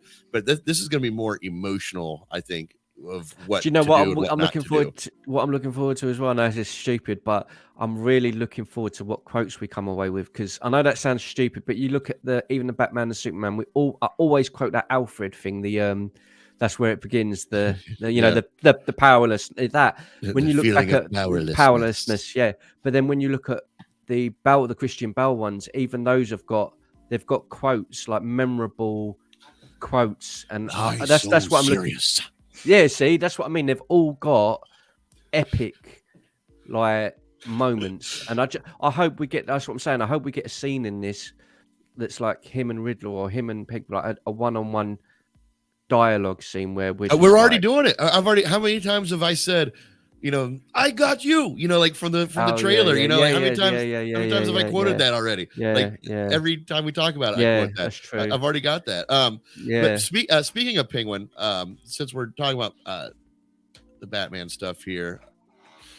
The Penguin will not be smoking in the Batman. Now, why is this a big deal? Well, because that's part of his aesthetic. That's what every version of Penguin we had smokes. Well, no, you know what? Tim Burton's he discarded it. They put a pipe in his mouth and he spit it out. But so anyway, it's supposed to be like a classic thing. You know, he either has a cigar or a cigarette, but he will not be having it in this movie. And it might not be a, you know, like, oh, we don't want kids to see a character smoking in a movie type of thing. It actually might be a character development thing. See, Colin Farrell has a quote here. It says, I fought valiantly for a cigar. I even said at one stage, can I have it unlit? And they were like, no. The Oz that we, what the fuck is he talking? The Oz that we meet. Okay. Yeah. The Oz that we meet. Yeah. That took me a second. Like I read Oz as like Wizard of Oz. The Oz that we meet hasn't embodied the energy of the Penguin that we recognize from the source comics and from the previous films. So I'll see if it goes again. I'd have to explore it because he's not underboss. He's not a boss. He's just a soldier, a Falcone at this stage, but he has great ambition and dreams of doing big things.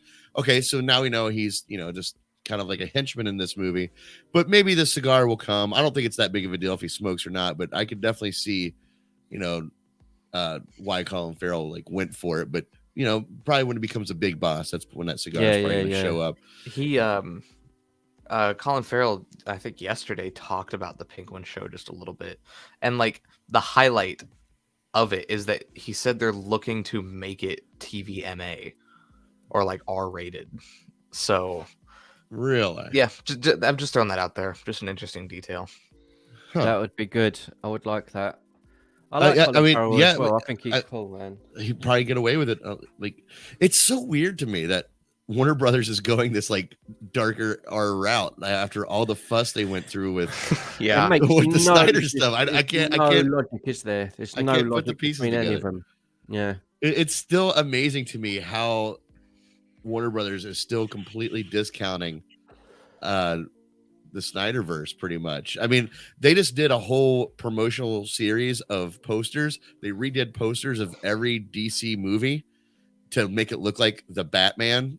Like it was just like the characters from every movie, but it had like a bright red background, you know, of Gotham City, you know, and they did every movie, but they did not do Zack Snyder's Justice League. They did, you know, the theatrical Justice League.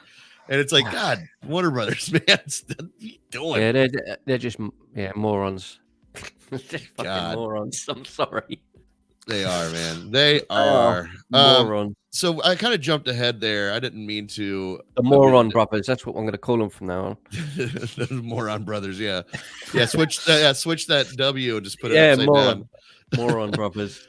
We kind of jumped ahead a little bit just because the conversation went that way. Yep, but I want to get back to something that I was looking forward to talking to is Star Trek 4 announcement surprises the actors.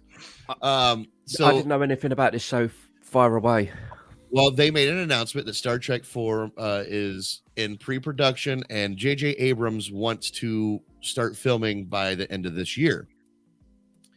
Now, that sounds great and all, except that none of the cast knew. Nobody who's been in any of the movies, like they were surprised to hear this announcement. They have so is this a new cast? No one's reached out. It's Star Trek 4, but nobody's reached out to them, and they're all like, are we in a movie? Because it's supposed to, it's supposed to start shooting this year. I'm not sure. Do you guys like those movies or the? I like the first one. I thought the first one was beautiful. Eric Banner. What's that? Eric Banner, the Romulan. Yeah, fantastic, wasn't it? Brilliant.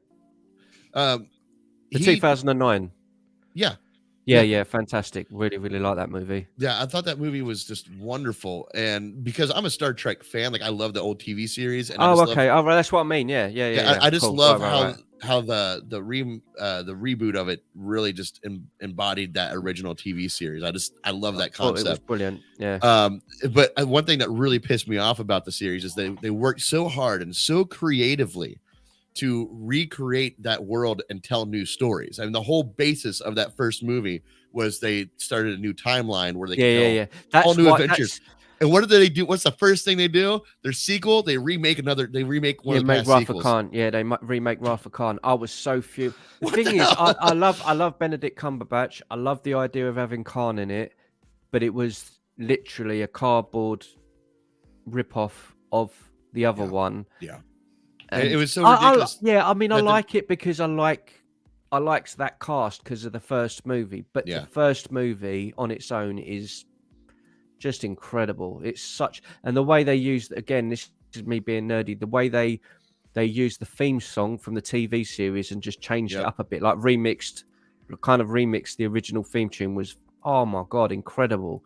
The cast was brilliant. Everyone in it was just faultless. Yeah, that first movie is lightning in a bottle. It really was. Like it was so good, so well shot. Just the detail that went into it was just incredible. J.J. Abrams really just and I think imagine how accomplished that guy feels. That guy made a Star Trek and a Star Wars movie. Like I think as well that he's living the American dream. Who's the guy who played Spock? Zachary Quint or Zachary something. Yeah. He was the biggest concern I had. Captain Kirk I was, but if Spock doesn't work, it's dead. It's dead in the water. Spock is like the big. You have to be good at or get the right person to be Spock. And when I first see him, I was like, it don't really look, it looks like him, but it don't. And as it went on, I'm like, this guy is really, really good. And the part with Winona Ryder on Vulcan and his mum, and I was like, that's when it sold it. I went, yeah, he's brilliant. And that's what sold put it together for me. Like I thought the cast, everything was great. Well, except obviously Anton Yelchin. Is it Yelkin or Yelchin? Yeah, Yelkin. Yeah. I've always pronounced it Yelchin. That's tragic, mate. What a tragic loss to that. It's a huge tragedy, especially in the light of not especially, but in what we're talking about the movie. It's a big loss for the movie as well. That kid was such a talented actor. I know. And like honestly, like him in Terminator Salvation, like. Yeah, he was great in that movie, and he had no business being great in that movie. Yeah, you know, I really liked him as well. But again, Chekhov trying to get someone to replace Chekhov, and when the way he was doing the accent, like overdoing it with his accent over the communicators when he was talking, and everyone was laughing and that, and the computer weren't recognizing his voice. Yeah, I just thought he was brilliant. That's what I mean. Everyone in it took those characters, and I'm against remakes, reboots, and all that, but they done it.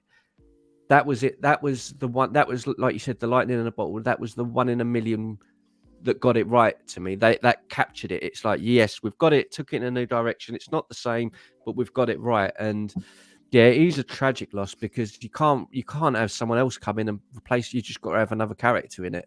You can't have someone else be Chekhov. They kind of killed him off in part 3. Yeah. You know, so they're not going to do the bait and switch. But it's still a loss for sure.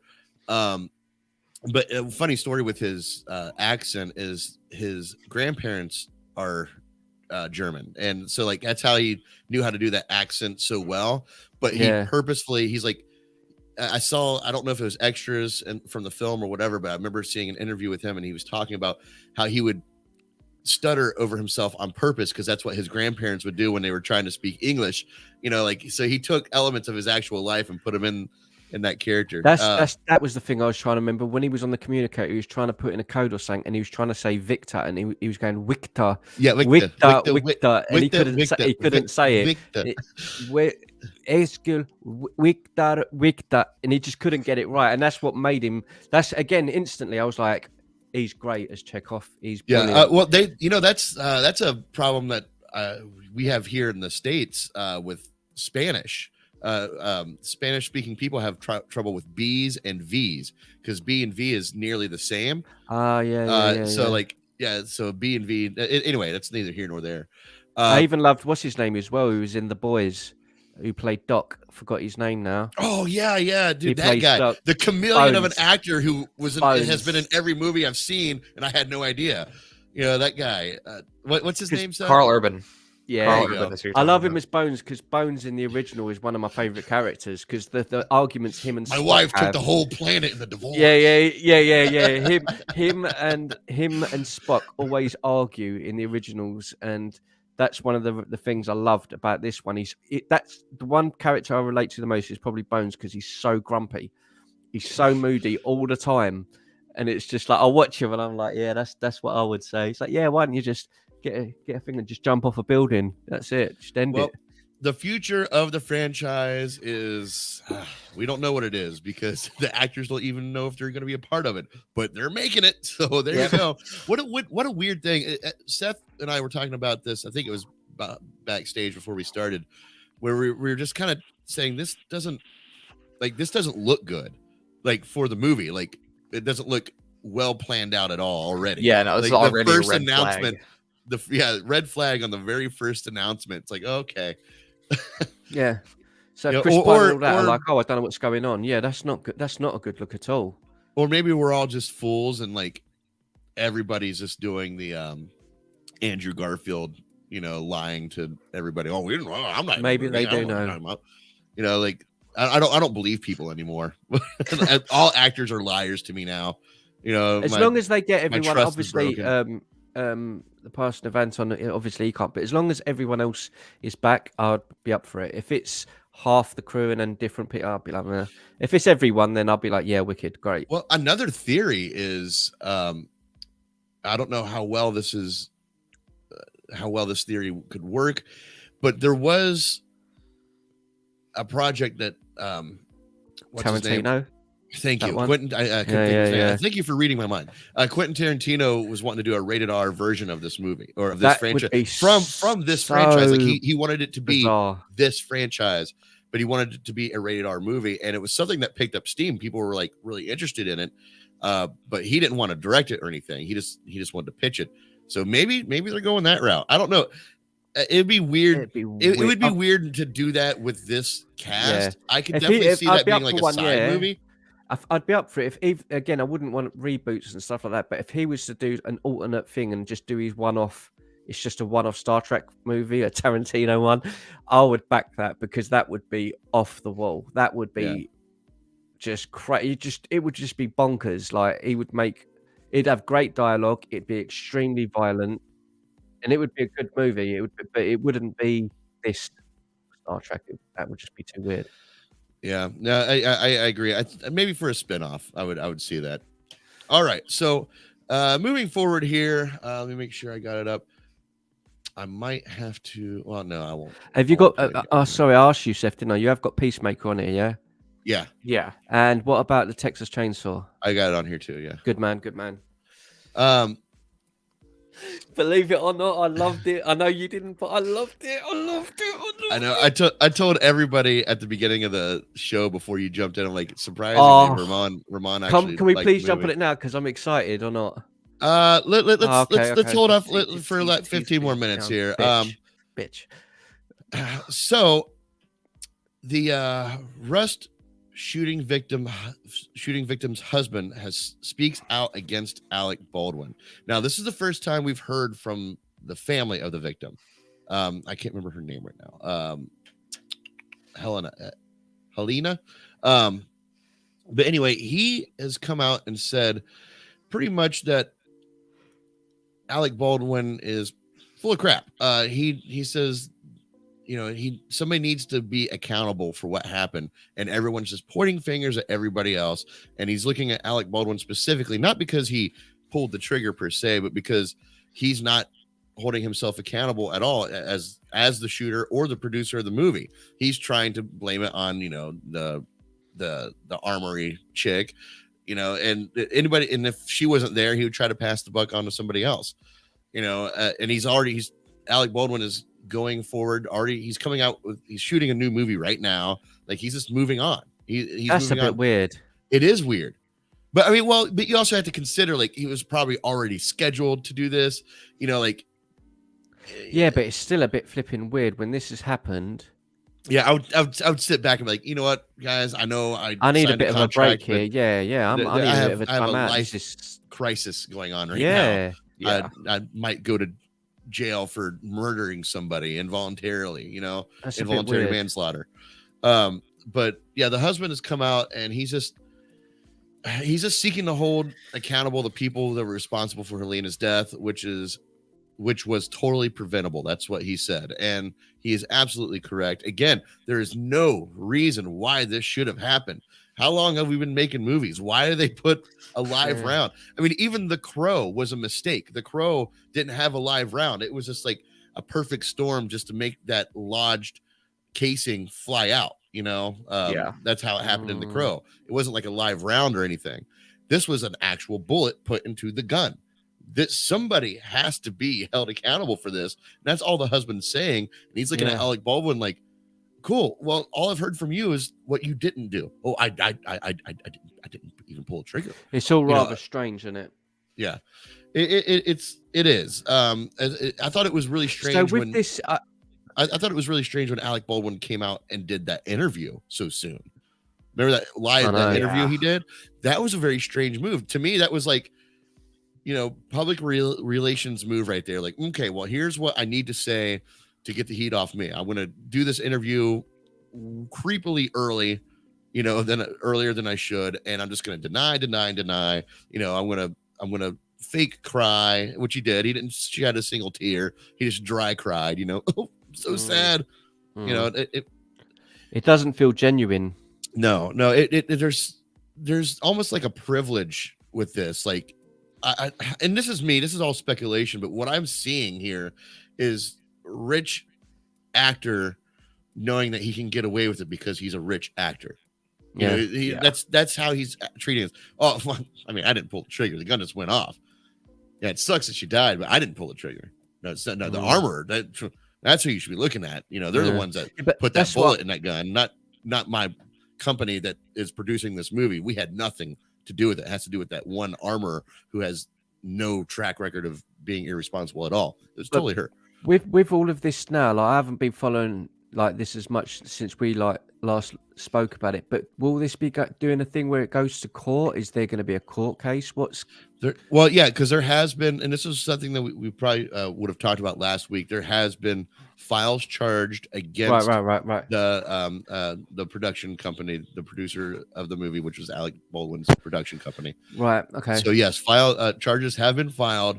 There will be, a court session and all these. I don't know what. As of now, it's just going to be pretty much the production company is just going to have to hold themselves accountable and fork out money. That's what it's the way I look at it. Look, I don't know the ins and outs, but to what we've been told, going by the knowledge that we've got, if I was to hold a gun, the gun goes off, I'm holding it, and I murdered someone, right or wrong, accident or not, I should still be charged with manslaughter, murder, or whatever. I don't see. This is where it gets slippery, though. Like, I know. I don't know how it works over there, but that's just how I look at it. Because someone, like you say, someone has to be held responsible. Okay, but okay, Ramon. But if you look at it black and white like that, yes, I can see your point. But if I hand you a gun, say, hey, Ramon, this is a fake gun. We're just going to play, cowboys and Indians. It's a fake gun. It's a fake gun, Ramon. It doesn't even shoot bullets. It shoots water. Whatever. It's a fake gun. And then you shoot it, and a bullet comes out. Is that your fault? I'd say I should still be done for murder or manslaughter. The other person should also be done for it because they loaded the gun and passed it to you. That's how I look at it. Because whoever held the gun is still responsible in my eyes, and the person who loaded the weapon. See, because I can't see a way in the world. It's not nice. It's not good, and it's an accident, but it is terrible. It's a tragic accident, but it's still the same thing. If I'm the one that's still holding it, and it's terrible that I was to go to jail for it because I didn't even know what I was doing and it happened, I still done it. It doesn't matter whether I believed I should have done it or didn't do it. I did it. Yeah. So there has to be some sort of repercussions for the person that actually was holding it. If that's let go, that to me is just crazy. Imagine like if I was married and that was my wife, like, oh, they've let him go. He didn't realize what he was doing. Like, that opens up a can of worms and they have to me. two birds with one stone here. The actor that fired the gun also happens to be the producer of the movie. So like, you know, Yeah. he's sad. The whole he's thing kind of is pointing the just, finger that no matter what direction Alec Baldwin looks, he's got fingers pointing at him. I think it'll be tragic if it comes to it at some point in this year. If we're on here and just say, "Oh, he's just it's all blown over and that's it," and he just carries on with his life, he's an actor and nothing else happens. I think that'll be terrible. I think that'll be tragic. I think that's exactly what's going to happen. I think that's tragic. That's what Hollywood elites are used to. That's how things are ran there. You It's throw sad. money at the problem, it will go away. And I think that's how this is going to be handled as well. So no real justice for Helena. Or Helena, however you say her name. I apologize. I put the rude. I just don't know how to pronounce her name. But yeah, it's just that's what's going to happen. They're going to throw money at it, and that's that. They're done. And it's unfortunate, but that's how things work in Hollywood. It's where movie magic comes in. Speaking of Hollywood, and movie magic and actors and I don't have an article for this. This is just a question I wanted to bring out to you guys and the audience and just pick your brains about it a little bit. Are the Oscars dead? All right. Yes. Then. Yes. Getting straight to the point.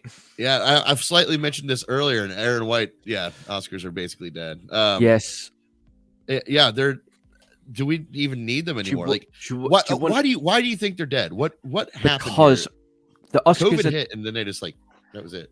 I think Oscars was losing its path anyway. I truly believe that Oscars and award shows in general are finished because of social media, and I mean that in the sense of everyone's got access to everyone now. Where 50 years ago, or even 20 years ago, when I was Seth's age, I would sit and watch the Oscars because it's the only time I could see Robert De Niro on stage where he ain't in the movie.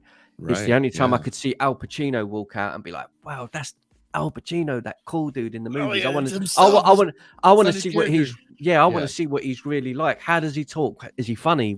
How does he communicate? Whereas now we can all go on Instagram and speak to Brad Pitt. We can all go on Twitter and speak to everyone in Star Wars movies. We can all speak to them and they're all on the live chat. So we see them every single day. So the appeal for I'm just talking on a human level, the appeal and the connection to the actors and everything, you can get that now because of social media. So in terms of the awards, people don't. I think a lot of the draw was to see the people. That's what I watched it for. I watched it. Yeah, I want to see who won and what movie, but it was like, I don't know. Oh, Jim Carrey's coming on stage. Oh, I only see him in the mask and he's going to come on and do something stupid for a couple of minutes. Ah, that's funny. Then someone else comes out and it's, is that fit? Jennifer Lopez is coming on stage. Oh man, she's so hot. Like, look at her. I bet her booty's going to be sticking out. Yeah. And that's what we looked at it for. Whereas now, it's what I'm saying. Social media, you can literally go on and see what they were having for lunch today. So I agree with you. I think social media. I think that's a big. I think that's a huge part of it. And in terms of the awards, I think a lot of people are honest. I don't think anyone honestly believes that shit's real and genuine in terms of who wins what where, because people really voted for all of those movies and it's honest. I don't believe that for a second. I don't think I've ever believed that for a second.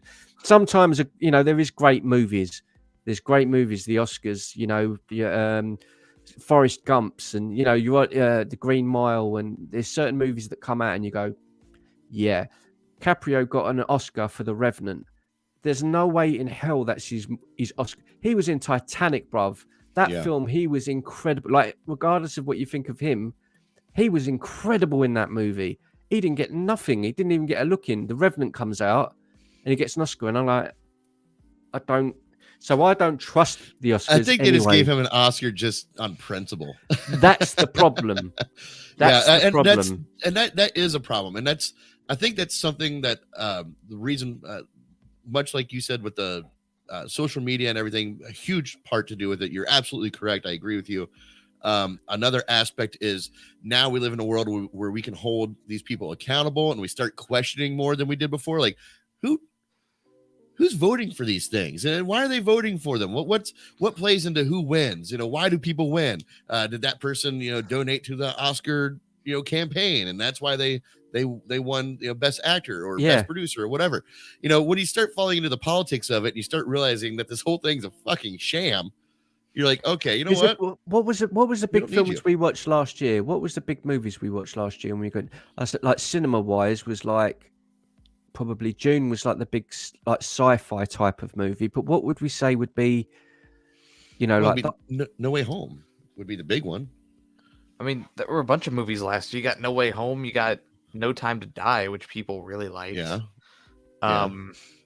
What else was there last year? But that's what I mean. I wouldn't Mortal look Kombat. yeah, like there were movies that came out, and I think there's certain movies that come out and you go, yeah, they're good movies, but I don't know. I'm not sure I trust I think it's the process. And I think another thing as well, you nailed something there about trust.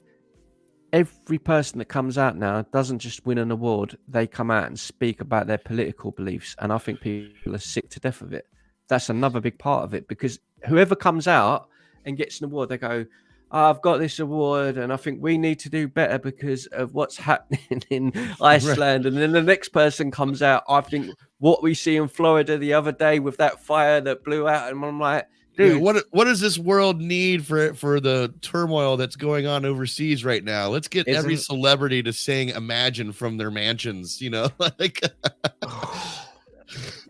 I remember that. it was like yesterday.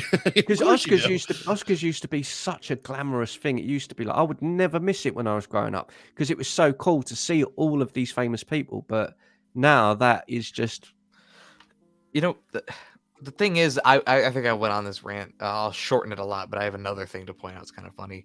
Is like they keep nominating movies that nobody's ever heard of. Like, and I mean, like the general audience hasn't heard of. Like, if you're like, someone who's really into movies, paying attention to every single movie coming out, then yeah, you probably heard of some of these. But like, Licorice Pizza, the general audience isn't watching a movie called Licorice Pizza. Like, yeah, and when the nominations came out and I read the list, I think we I don't even know. Let me have a quick look. Didn't we read the list here? Yeah, we read the list and we were just like, we haven't heard of this one, haven't heard of that one, haven't heard of this one, haven't heard of that one. The one that's like a front runner right now is like The Power of the Dog, and it's like, that's I'm with sure Thingy. That's with Thingy. It's on Netflix. I didn't really. Yeah. The funny thing is, though, is that they know this. They know that they're nominating movies that nobody's ever heard of because it's becoming a more common complaint every single year. Yeah, people are starting to realize that more and more. So this year they did a fan favorite category. They decided to do you weren't joking. Licorice Pizza really is. Yeah. Oh, right. Okay. I didn't just throw words together.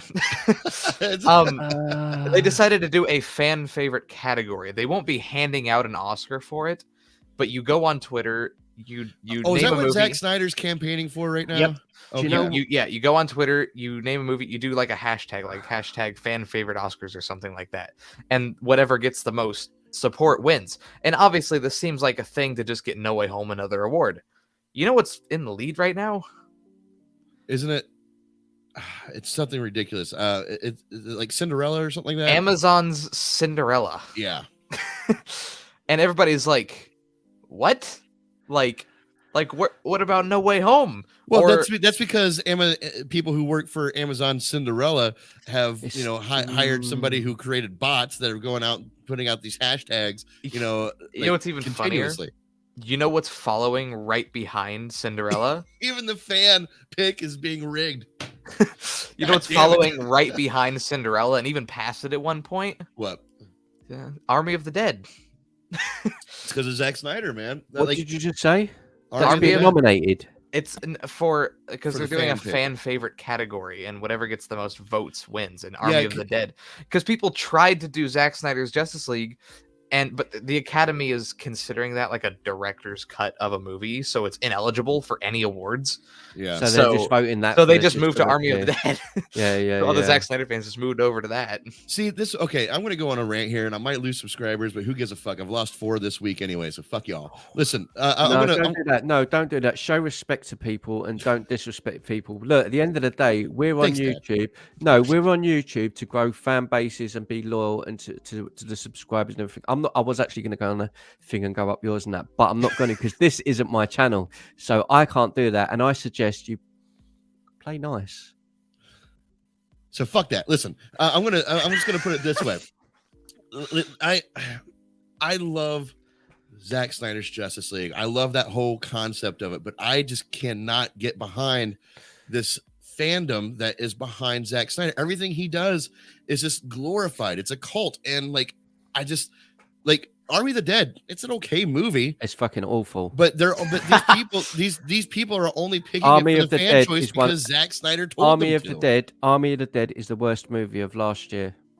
Bar Mortal none. Kombat came out last year, by the way. Whoa, Ramon, listen, have respect Wait a minute, for wait a the minute, people wait a that are minute, watching wait a right minute, now. wait a There's minute, Army of the wait a Dead minute. fans out there. I Wait, think you Army need to of the be Dead, Mortal more Kombat, inclusive Army of the Snyderverse Wait, Army of the Dead. people. I'd say Army of the Dead is worse, and I've said it on here before as to why it's worse, and I can explain it straight away and give a valid reason as to why it's a bad movie. Very simply. You've seen the movie, obviously, Seth. Yes, I don't think it's a good movie. Army of the Dead, yeah. Go ahead. Yeah, Right. I've seen it. Right, Steve, you've seen it, yes. Of course. Right. Okay. Cool. So the very beginning of the movie, they come through the big metal crate and they go into Vegas. Correct? They come Yes. through the thing to the back and they go to the thing. Oh, I know what you're gonna say. Right. They stand there and they go, oh, and then the car and that zombie chick, whatever, she come on the car and get, bitch, whatever. They go into the building, do all of their fighting and stuff. Then a couple of them come back to get the head or chop off her head or some crap like that and kill her and chop off her head. That was the whole point of why that guy was there. Yeah. Then he goes back into Vegas. Why would he go back when the crate door was right behind him and he could have just left and it was the end of the film? Yeah, The whole film doesn't make sense. The whole movie doesn't make sense. All right, they go into the flipping thing and they go down in the lift and they're trying to open the big lock thing, right? Okay, they can't get through the alley bit, the walkway, the hallway, because there's all landmines everywhere. And they're like, oh no, how are we going to get through there? Let's go upstairs and get a zombie and then get them to walk through here. When there's loads of dead bodies and everything, they could have just thrown them on the... Yeah. Movie had Mortal Kombat's so Well, many not things. just that, but you also, if we're gonna dive into this, you also run into that same territory, like like cities that have domes over it, like Wakanda, or it has that dome over it. Like, okay, well, let's just go under the ground. Same thing with this. Why can't the zombies just climb the fucking walls and get over the trailers? Like, there's a lot in this film. There's a lot of suspension of disbelief, like a little too much. Because this is why I'm disappointed them so hard on it, is because I loved Dawn of the Dead remake that Snyder done. Mhm. I think that movie is amazing. Like, it's a bit silly, but it's a great zombie movie. Because it's him doing this, I was expecting he's gonna nail it again, and instantly, within the first 10 minutes, I'm like, this is just stupid. The part at the end, they go to get away, and right, we've got to get away on the helicopter. She's gone. Where's she gone? And then she just comes back up again. Well, why did you take off then? There's no one on the roof. There's no one there. They literally land on the roof. Yeah, they're on the roof. And they go, I've got to go and get my daughter. She's down those stairs. He runs down the flipping stairs. One flight of stairs. His daughter's there. He grabs her, comes back up the stairs, and the helicopter's gone. Oh, where's she gone? Oh no, the zombies are coming. And then she just comes up and lands again. Well, where does she go? Like, there's too much of that in it. Like, there's every scene, there's something that happens, and I'm like, oh no. You got to at least have a reason. There were zombies on the roof. She had to take off to just something. Like, it's lazy, bruv. It's Zack lazy. Snyder is a great director. That's all I'll say. Thank you, Seth. I I'm appreciate your insight. He wrote Army of the Dead, and he is a great director, not writer. I see. I agree with that. I think he's a bloody great director. Yeah. But when it comes to some of the writing, that's where the flaws are. It happened with Army of Thieves as well, because at the very, very end of Still haven't Army of watched it. I mean, neither. I forgot At that the end- existed. At the end of Army of Thieves, they've got to break in and take one last vault. So this girl, they're in the van. They're like, how are we going to get the last vault? I don't know. We're going to have to get them to move it. How are we going to do that? Girl just picks up the phone. She goes, hi, I'm from the FBI. Someone's going to break into your vault. They're like, okay, we'll move it. There's no text. There's no nothing. It's like, who are you? There's nothing. She literally just says someone's going to break in. Oh, and the woman comes up. Oh, by the way, someone's going to nick the vault. And they're like, oh, we better move it then. Okay. Like, there's no. Man, who knew that the Oscar conversation would lead into us dissing Zack Snyder movies?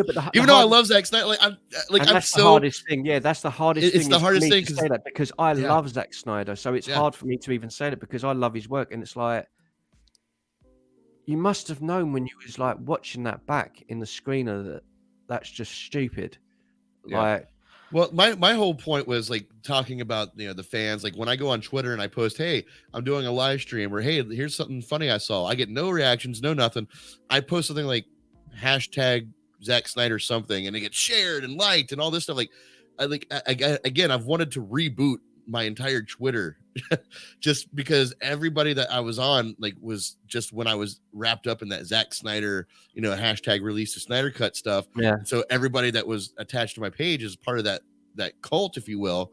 And like I'm so exhausted by it. Like I just want to delete my page and just start anew, and just find a whole bunch of new friends. Like there's a couple people that I do like. They give good, insight to this, that, and the other. But even them, I'm not going to name names, but one YouTuber specifically, I really admired him because he backed out of the scene. He's like, hey, this is getting a little too crazy. I'm going to back out.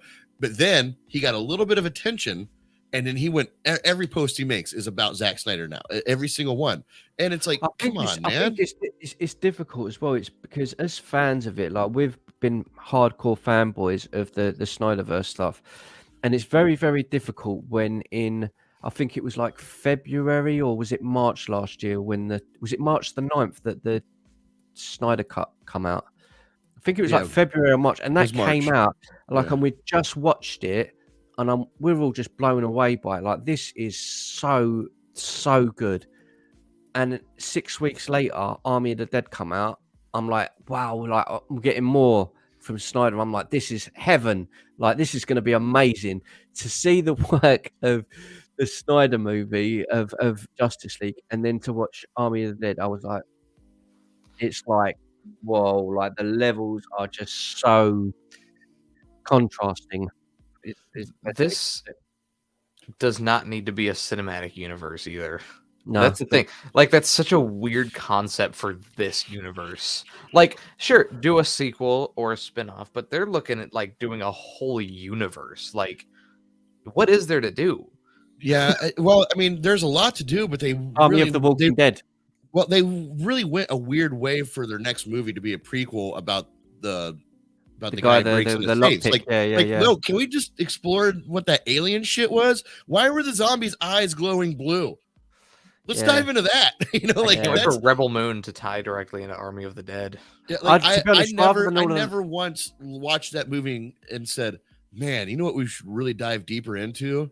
That guy who broke into the safe, who reminds me of Anton Yelchin, by the way. Like that's what I thought there in the whole movie. He was good in Army of Thieves. Army of Thieves, he's brilliant in it. As I say, the first 20 minutes, it's just him, and I think he's obviously German. Yeah, he's in Germany, and it's all about his life. And I'm like, this dude is wicked. Like he's great, he's funny, it's interesting.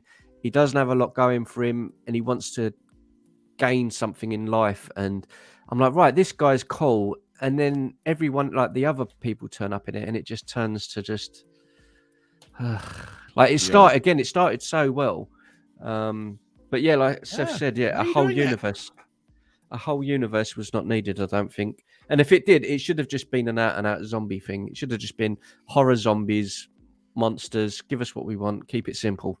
Yeah, keep it simple. Okay, well, we've talked enough about that movie and that whole thing. Point is, Snyder fandom is outside looking in now. It's like, okay, they'll do anything he says, and I'm getting exhausted by it. But I'm going to move forward here because we're starting to run out of time, and I want to get to the Texas Chainsaw Massacre and Peacemaker. But one thing before we get to those, and this is for Seth specifically, I loaded this up. Andrew Garfield talks on air with Ryan Seacrest about what happened with the Rhino fight at the end of The Amazing Spider-Man 2. Seth, for him. That's an Seth, amazing scene. do you Go on. want a conclusion? Slightly. Can you guys hear this? Yep. It closes with you giving a pep talk to a little kid. You give him a fist bump, and then Paul Giamatti comes running at you in his rhino armor, and you start to swing a manhole cover at him. It's like that's why we go to the movies. It gives me goosebumps just talking about it. The credits start right as you're about to hit him in the face or in the horn. What happens next? How's the rest of that fight? Well, yeah, if I remember correctly, what happened after that, it was not suitable to put on screen because it was so brutal. And no, I have no idea. That was where the script ended, and that's where our movie ended. So, There you go, Seth. Even That's Andrew Garfield not a has conclusion no- whatsoever. No. I totally clickbait that one. From the best Spider-Man movie of all time, I might add. Yeah, in theory, right? No. No, it's the best one. And I'd say the first movie, The Amazing Spider-Man's definitely got the best suit. Definitely. Ugh. Are you just making fun of me? Is it why you just trolling me, man? Did he freeze? He actually froze that time. Oh, but he he's actually back froze. now. Check his lights. Does his lights move? They are moving now. Okay. Oh, I'll have to get an Ethernet cable. It's because I'm on wireless. That's probably what it is. Yeah, probably. That makes sense. Anyway, so what do you guys want to talk about first? Peacemaker or Texas Chainsaw Massacre? Don't everyone jump up, please. I was waiting for Seth to decide. All right, Peacemaker it is. Oh, okay. Episode 8, spoiler talk. I enjoyed it. Like it was a great watch. I had a lot of fun. I can't wait for season 2. But the ending was a little weird. Wasn't a big fan of it. Not for the reasons that people aren't big fan. I don't care about Batman not being there, or Stuntman playing Henry Cavill, which Henry Cavill Superman has now been in 2 other things without Henry Cavill. Yeah. He's catching up to the amount of times that Henry Cavill's actually played Superman. Right. Yeah. His The Stuntman. stunt guy. Yeah. And now his stunt guy wants to play Superman in a movie. Well, like, dude, you're on your way. They'll do anything to keep Henry Cavill out of it for some reason. But it was just odd. It was completely shoehorned in ending. I didn't think it was necessary at all. But besides that, the show was great. Seth, what did you think of it? I liked it a lot, including the Aquaman cameo at the end. Yeah, was- and Ezra, yeah. And Ezra Miller. I was not expecting Ezra Miller. I will admit, I was expecting Aquaman to show up. I did not think Ezra Miller would be there or Flash would be there. I was talking the other day about cameos in TV shows, and I'm going to use Hawkeye as an example because that, in my mind, is like how you don't do a cameo with Fisk. So, like, this show had built up to the Justice League cameo the whole time without telling us that the Justice League will actually be there. Like they had this running joke about it, and it actually paid off in the end. But with Fisk, it's like they're sitting here telling you Fisk is in charge. You're not allowed to see him yet, though. It's completely different. And the thing is, though, that with Hawkeye, Fisk is absolutely necessary to that story, and they still saved him for the very end. Justice League had no business being in this show whatsoever. They did nothing in this show. Yeah. And that's why it was a good cameo. Because they did absolutely nothing. And it was like literally 15 seconds, maybe 30. I don't know. I liked it. I enjoyed it. I like seeing Jason Momoa as Aquaman. I was surprised to see Ezra Miller as Flash. And, I forget, was he wearing the new suit? Which one? Aquaman or not? Flash. Flash? I don't know. I didn't check. Flash actually. was wearing the Snyder Cut suit. Interesting. Aquaman was wearing his gold and green suit from the Aquaman movie, though. Yeah, I remember that. I just could not remember if Ezra was wearing the new suit or not. And hearing Justice League members drop F-bombs was kind of funny. Fair, yeah. Caught me off guard. And okay, that just reminded me of like how it's going to play out with Deadpool. Like people are going to go to people from the MCU are going to go to the Deadpool movie to have their adult fun. Yeah, that's exactly what's going to happen. When Deadpool shows up in other things, he'll be more tame. But Yeah, I you know he'll what'd be probably make great? jokes about how he can't be R-rated. No, you know what will be great is if the because Deadpool's so like fourth wall that every time that he does cuss, they bleep it out, and then he doesn't know how to make the bleeping stop. So every time he says a bad word, like in an MC movie, he's like, That'd "I be don't funny. even believe it." You're like, "Where the babe come from?" Yeah, You know, that like, would be. what did you think about it, Ramon? What was your? What, I the know show you liked in the general? show, but what's that? What in particular? What, the ending or the whole Oh thing? yeah, just the whole episode 8, the leading up to it. Do you think it was a good conclusion? Are you excited for season 2? I didn't think the last episode was brilliant. I thought it was a good episode. I think the episode before with the fight with the dad I enjoyed a little bit more. But in general, I thought the show was fantastic. I thought it was a great show. I think it was. I've said it on. Oh no, well I haven't said it on here because I've not been on. I think I'm gonna. Yeah, I do. I think it was a better show than all the MCU shows by miles. Miles. Only because if you put, other than the exception of Punisher and Daredevil, I would say I will go back and I will definitely be. Well, when it comes out over here in the UK, I will be watching the whole thing again because I know I can watch it again. But I mean, I'll do a reactions to every episode because I might as well. Like it'll be like a newer thing over here. But it was so much better than I thought it was going to be, and none of us were hyped for it. Coming like up to Christmas, we were like, Yeah. Seth was like, oh yeah, I want to watch it, but we weren't like, oh yeah, I can't wait for it. And it ended up being, I just thought it was a great show. Every episode, there wasn't a single episode where I was like, oh, this is a bit of a crap one. Like every No, you're episode right. gave Every you episode something. was interesting. Yeah, every fun, episode was a consistent. good episode. Yeah, and I think it got better as it went on. And I know that's a bit of a cliche thing to say because the first episode you see him doing that stupid dance, and I'm like, what are we watching? What are we watching? By episode 3, I was like, that tune's amazing. And you're not skipping the intro. You're not skipping the intro. No, that intro is the nuts. Fun fact? Do you know who came up with that intro? Like the lady who was who came up with the music and the choreographed the whole thing. She was having trouble coming up with a certain dance, and her husband came in and said, "Well, why don't you have him do a dance that everybody can do? Like it's not elegant at all." And like her husband started making like these weird movements like that. Her husband being Alan Tudyk. Oh, yep, nice. You would know Alan Tudyk in Doom Patrol. He's like the narrator. Oh, I see. Yeah. Okay.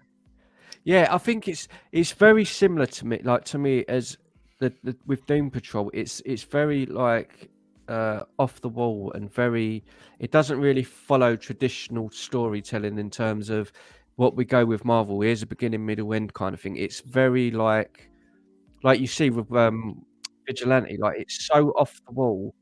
Like you don't know if he's going to be talking to someone and these guns going to just go off and blow someone's head off. You don't know what's going to happen, and that's what I liked about it because every week I'm like, I mean, we had the flipping Griller.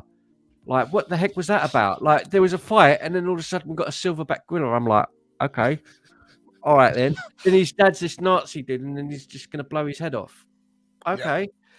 And then he runs into a forest, then Eagerly finally comes along and helps him and starts killing everyone. I'm like, okay. Like, that's what's so good about it. Like, there's so many, like, what kind of moments in it. Yeah. That's what I liked about it. It didn't, it's not sort of like A to Z. Okay, I know, that's it. It kind of just goes off in all these different directions, but it still had the core. Like, I didn't really care about the core story. The butterflies and that was cool, but it didn't really matter. That's what I mean. It doesn't really matter because you're so invested in all the different characters because of the writing. You're so invested in every single one of them. What's his name was the nuts, bro? What's the big dude with a beard? That guy is a legend, bro. The amount of times he come in with like an Uzi and stuff like that, saving people. I'm like, he's got no business being there. This guy would not. What is he? Isn't Vigilante jealous of him? Like he's always coming up and like saving the day. Like I think more. I don't know if it's one time or more than once, but he saved the day in the exact way Vigilante wanted to. Yeah. I said I was wanted to do that, and he did. Yeah. That's what I mean. It's so absurd. But when a show acknowledges that it's stupid, and it doesn't take itself serious, but still has the serious the serious underlining story. That's why I think the parts with Cena, when it got serious and he got upset, that's why I think it hit harder, because you're not taking anything serious, but you know that there's a serious story there. And when it gets real for a minute, you're kind of like, damn, and then it goes silly again. But that's, I think, was why it was so good. But yeah, I loved it. I'm really looking forward to season 2, and I like this Peacemaker TV show is definitely a good starting point, like to continue the Suicide Squad, thing. Like I loved it, and there's a couple of different things I was having trouble with during the show, like the fact that Amanda Waller's daughter was in it, and like, I'm thinking like, wait, is she trying to kill her daughter? Because in a sense, this is like another like Suicide Squad that they've created here. That's what I was thinking towards the end. That's what it felt like. And that end, oh my God, the fight outside, bro, was so wicked outside the barn.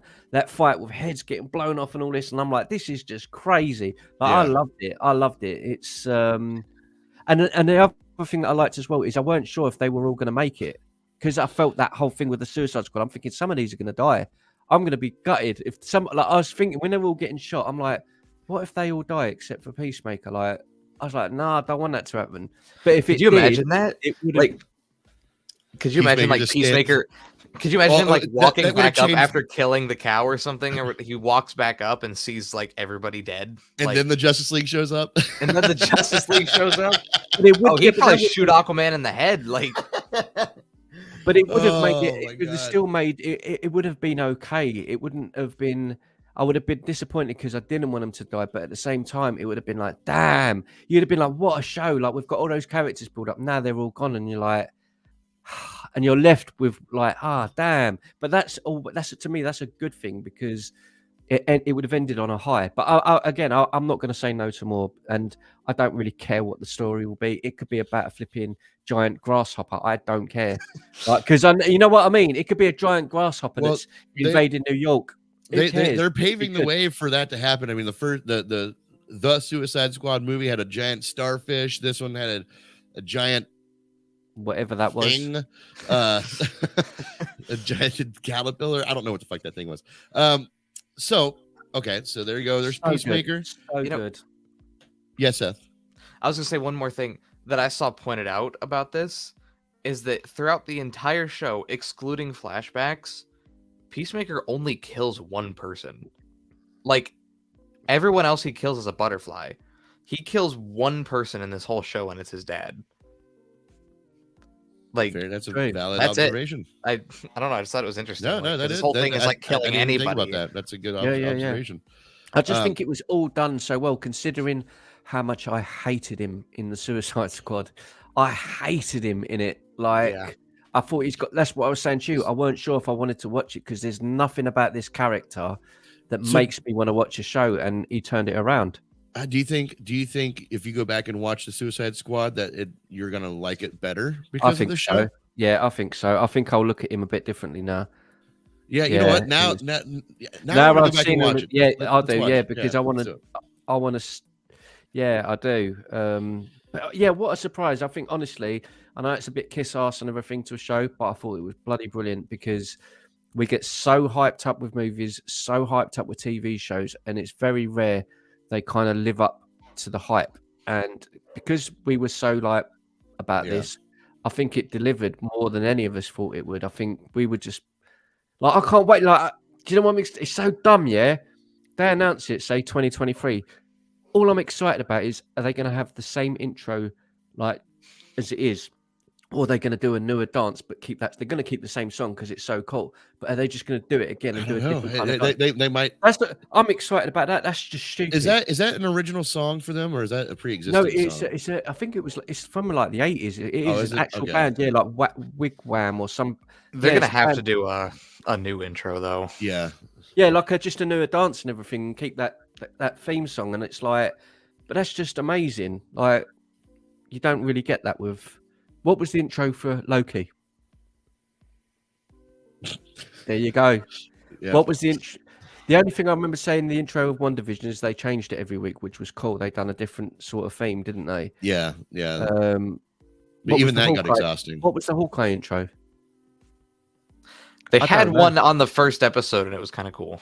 It had the art from the comic that the show was based Oh on. yeah. That was cool. I Yeah, remember yeah, that yeah. one. That's what I mean. It shows you the amount of effort they must have put into this to make it stick, if you know what I mean. Like, Yeah. I'll bet you any money. I'll mention it when it does come out over here. Like, finally at some point, we'll see what the take is of the public over here. When Warner Brothers realizes that money's a good thing. Yeah. Yeah, good stuff though. What would you give it out of 10? The show, out of 10, I'd give it a solid 6.5, 7. Wow, It's I'd low. go 9. I'd go 9. 8.5. low? 8.5. Yeah, I'd go And 9. 6.5 is pretty low. That'd be like on a letter grading scale, that's almost an F. No, because F is everything from 5 down. So like, I don't consider that. That's why I stopped doing the number system on my grading. Yeah, thing, no, because- I'd go with a 9, like, because there isn't anything. If I look at the show now, there isn't any of the episodes where, like we've spoke about, where I go, oh, I wish they didn't do this, or maybe they should have. There is none. I don't have any of that about any episode. So you could really give it, for me, I could give it a 10 because there's nothing I would personally change about it. No, there's my biggest thing, and I've said this before, but it was just the development of Peacemaker was rushed. So yeah, I guess my number system, like, to me, 6 and 7 is pretty high. You know, I think low is anything like 3 or 4. That's low. 5 is medium. But 6 or 7 means I generally enjoyed it. It's memorable. You know, like what's a 10? You know, to me, what's a 10? Seth, what would you give the show, Seth? 8.5 probably. 8.5. All right, I'd good show. definitely be up If you for haven't more. seen Yeah, it, man. go watch it. That theme tune, though. Oh, so So good. speaking of surprises, so I was really looking forward to this movie. Super excited. Fede Alvarez attached to it. I had high hopes.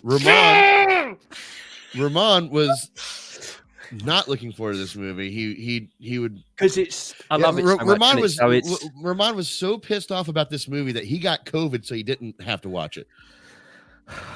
Yeah, do you know what? No, honestly, I was gutted that week because the hype of that movie, you know what I mean? It's like, oh, you got to do it the day it comes out. And I didn't watch it sort of till a week later until I could do a video for it.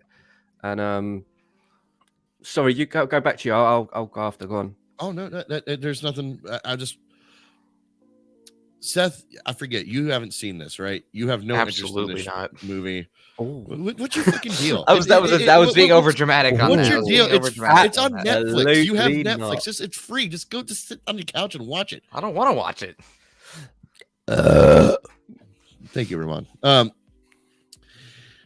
Well, my first watch, I was very disappointed with it, and I made a review which I gave it a D, but then I lost my review, and talking to Ramon and a few other people who did like it, I decided to give it another watch, and I redid my review for it, and I gave it a C minus. And I gave it a C minus because it delivered 100% on the slasher aspect of what to expect. It delivered on that. It just, the story was so bad, and I'm a big story guy. Like, I like to be immersed in a movie. And the way I immerse myself into a movie is attaching to characters and their development and seeing, you know, oh, well, I kind of put myself in their shoes. You know, like, what would I do if I was in that situation? But in this movie, there's only one person who has character development, and it doesn't even pay off. You know, and that was Seth. We're doing spoiler talk, but that was Leela being a school shooting survivor. You know, she's definitely, if they continue with this franchise, I'd love to see her come back. Yeah, she was great. She is in the makings of being a great scream queen, and that's why I love. That's right. This is what's so cool. When I've got to edit the reaction. She was my favorite. Character. Yeah, because she was messed up, and I even said during the movie, this is what did I call her? I think I called her Laurie. Not Laurie Strode. Is it her I called? I think it was her I called Laurie Strode, New Laurie or something like that. Because she had that. She's got that vibe to her. She's got that. It could be her versus Leatherface. Oh, is kind that of what vibe. you meant by? Okay, I misunderstood. Yeah, Laurie when Strode. you were messaging me, I thought you were talking about the old lady who was like literally a blatant ripoff of Laurie Oh, Strode. Laurie. Oh, sorry. That's who I was talking about. Sorry. Yeah, you're right. That's Okay. who I said. Yeah, New Laurie. Yeah. She was pointless. She got battered. That was so funny. In my review, I said she's got all the angst, all the revenge, pent up revenge. She wants to get back at this guy. Everything that Laurie Strode had, except none of the badassery. She showed up. She showed up to kick ass and take names, and she did neither one of those. That was my review for that. She's in the middle of the road. Leatherface picks her up with a chainsaw straight through her chest, and he's holding her in the air. All her guts and everything are flying everywhere, and I'm like, ha! Right? He picks it, and then he throws her about 30 foot into the trash, into trash bins, and I was pissing myself. I couldn't stop. You couldn't know what I'm like. Like I couldn't stop laughing. I was like, that's so funny.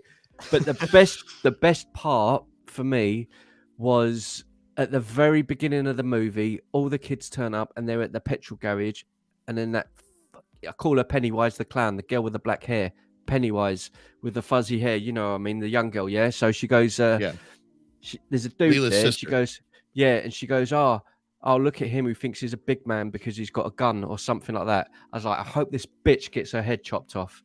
The very, very end of the movie, they're escaping in a car, everything's great. Leatherface comes through the fucking glass, smashes, pulls her out by the legs, and you look at, and she's screaming. Her sister's looking out the back window, and her sister on the floor. And he gets a chainsaw and he chops her head off. And I was like, yes! It was. There was only one thing that drove me nuts about that last shot. I was so happy. There's only one thing that drives me crazy about that last shot, because it's such an epic ending. But all I could think about, because he pulls her out of the passenger seat. Who's driving? Beheads her, and Leela jumps out of the sunroof, and she's out of the car, looking backwards in the sunroof. Yeah. The car is still driving. I know. It's going around curves and stuff. Yeah. Who's driving the car? Wait, who the fuck's driving the car? I know. That's the only thing my mind could think of. But Leela is definitely, especially with that last scene, is definitely set up to be a scream queen going into the future. But for this movie specifically, if this is a one and done, they really wasted opportunity for her to really pay off that school shooting ending. Like, they hinted at it.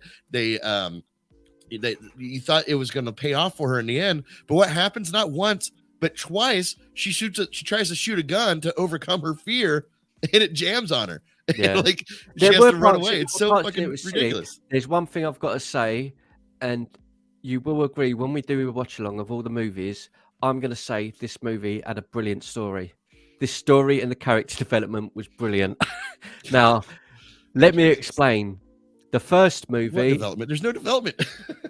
Except for Leela. Let me explain. The first movie, 1974, fantastic, heaven. Second movie, I love the second one, but it's completely different from the first one. Yeah, that's what I hear. Third movie, Leatherface, is dreadful. It's dreadful. The fourth movie, The Next Generation with Matthew McConaughey, awful. The fifth movie is 2003. Really good. Brilliant. The Jessica Biel one? Brilliant. Yeah. The one after that, Texas Chainsaw Massacre, the beginning, which has got the same cast as the Jessica Biel one. That's also brilliant. After that is 3D.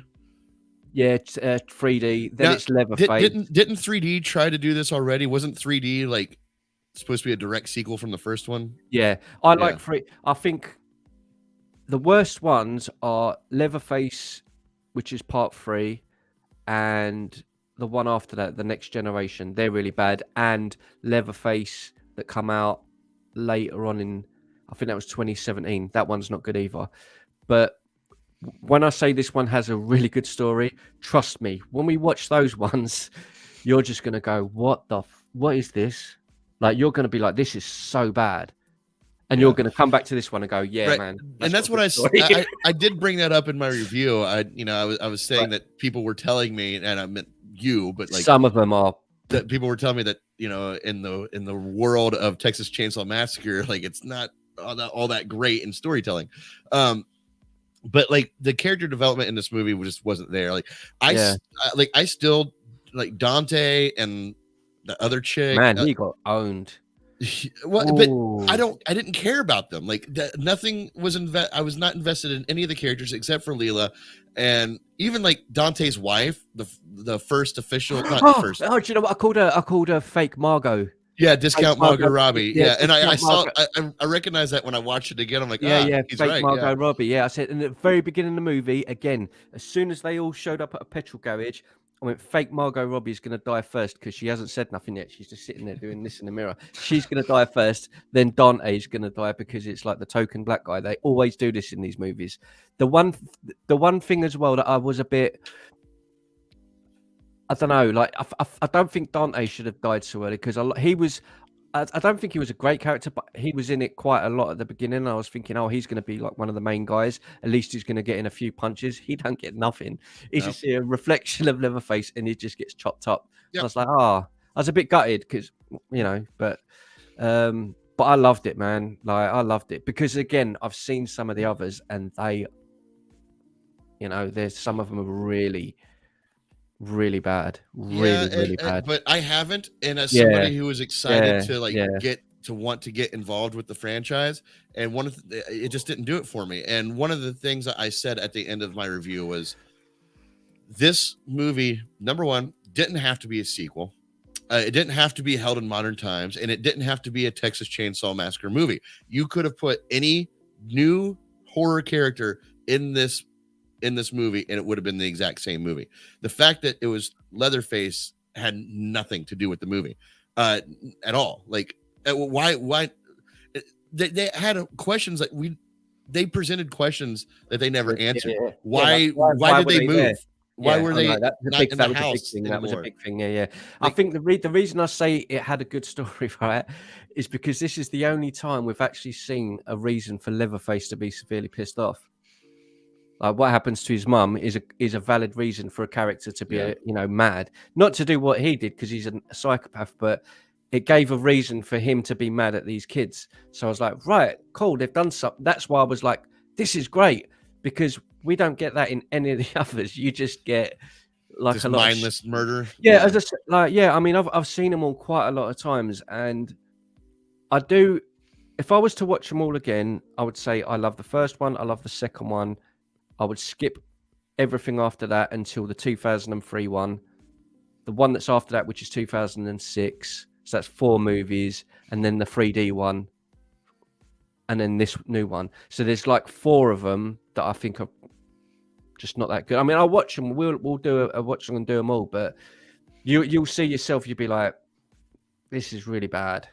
But some of them you'll be like, oh, cool. It's like proper, like Halloween and early Freddy movies. It's got that kind of vibe to it. But some of the others are just, But the movie, when I stopped looking at it, like expecting, the Evil Dead type of treatment, and I rewatched it as just a slasher, as what it was supposed to be, it was a lot more enjoyable that way. It really was. They should have taken that green screen shot out, man. Where's Wally? Well, that was one of my biggest complaints was the cinematography in this movie. Even though it looks good, it just doesn't look like it belongs into this slasher movie.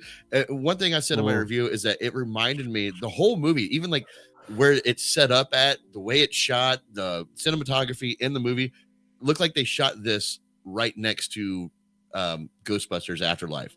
Like tone wise, even that small town, everything, it looks like the same exact movie. And do you know what? That was my problem with the cinematography. I was like, this is more of a family friendly that at the beginning. I think I might have said that at the beginning when they turned up. It looks like this is where Ghostbusters was shot and they've just redecorated. Yeah. I think that's what I said in the video. Oh. Which is strange. Yeah, I think I've said that in my video. Because it does. It looks like the same town. Yeah, it does. It looks like that same exact thing. But whatever. The bus scene, it won the movie over for sure. That's pretty much. I enjoyed that. Everything builds up to it. Chopped up. That was fun. I just wish it wasn't a direct sequel, just because once I start reminding myself, okay, this guy's 80. I've got to get Seth into horror. I have to. I do.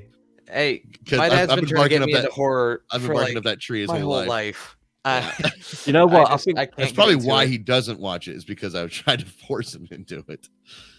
you watch how much I laugh when we do the watch-alongs of all them. You watch how much I laugh. You think I'm messed up in the head now? Watch how much I Oh laugh. no, I already know how with messed them. up in the head. We were It's- talking about it before you joined in. I said, Uh, Seth, Ramon was so happy about Texas Chainsaw Massacre that he just went on about how funny it was every time somebody got brutally murdered. Yeah, because it is so funny. Like it was like when you see that old girl run out in the street. Yeah, I'm like, yeah, she's gonna do something with a shotgun, aren't you? And you see him running out of the shadows with a chainsaw. I'm like, this is just gonna get.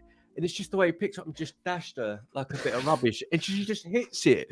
I And all swear all the bins fall over. Oh, I couldn't stop laughing. the woman who plays Sally Hardesty, just if they could not have found like the most rickety person to play that character, when she's standing out there with the gun with her bow legs like out in the middle of the thing, like I'm half expecting somebody to come up with a blanket going, okay grandma, let's get you back to bed. You know, I think she no, should. I'm gonna kill her out of the face. I think they done her wrong a bit. I think she should have been able to get in a shot or two. Like I'd said when I was watching, She did. She when she came back from the dead, it was able to Oh, pop yeah. off the shot. Oh yeah, but Because after he lifts her up on the But when chainsaw she- and guts when her she- completely, when- all of her guts and shit is falling all over his face, and then he throws her into the trash. How she comes back 15 minutes later, still alive Yeah. somehow, and I she's like, I would have been happy I when I waited was 50 watching. years for that. I was thinking to myself when I was watching it, I'd have been happy if they would have killed each other at that moment and it ended. I would have been happy if they would have ended the Chainsaw Massacre like that way. It would have been like a nice, just for the thing. It's like this person who's come back after all this time. She gets her revenge. He dies at the same time. I would have been like perfect. Like that would have been the perfect ending for me. But I don't know what will happen. Whether they'll do more or not, I don't know. If they do, I hope they do. Just because I want Leela to like be a scream queen. I want her to be a scream queen. I really, she really, was really cool, do.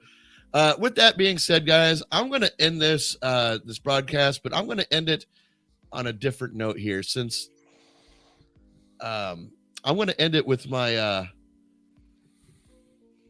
hold on, I have to cue it up. I'm going to end it with my I see it. murder montage that I made for this movie. This is pretty much my version of a kill count.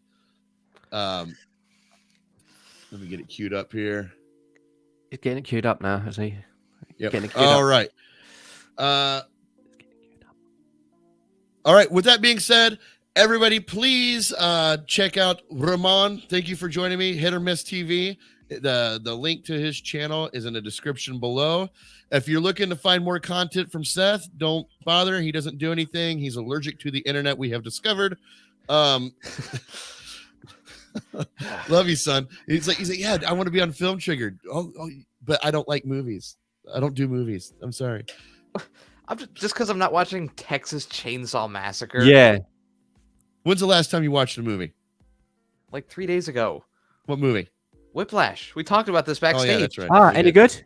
Yeah, it's really good. Oh, I'll have to check that out. Yeah, been on the list, just not seen it. I don't know why I'm hassling Seth right now. That's But what we do, innit? You Yeah, pick it on is. him and I have to be nice to him. With that being said, I'm gonna leave you off with this video here, and yeah, and then we'll see you guys next week. All right, peace. Peace.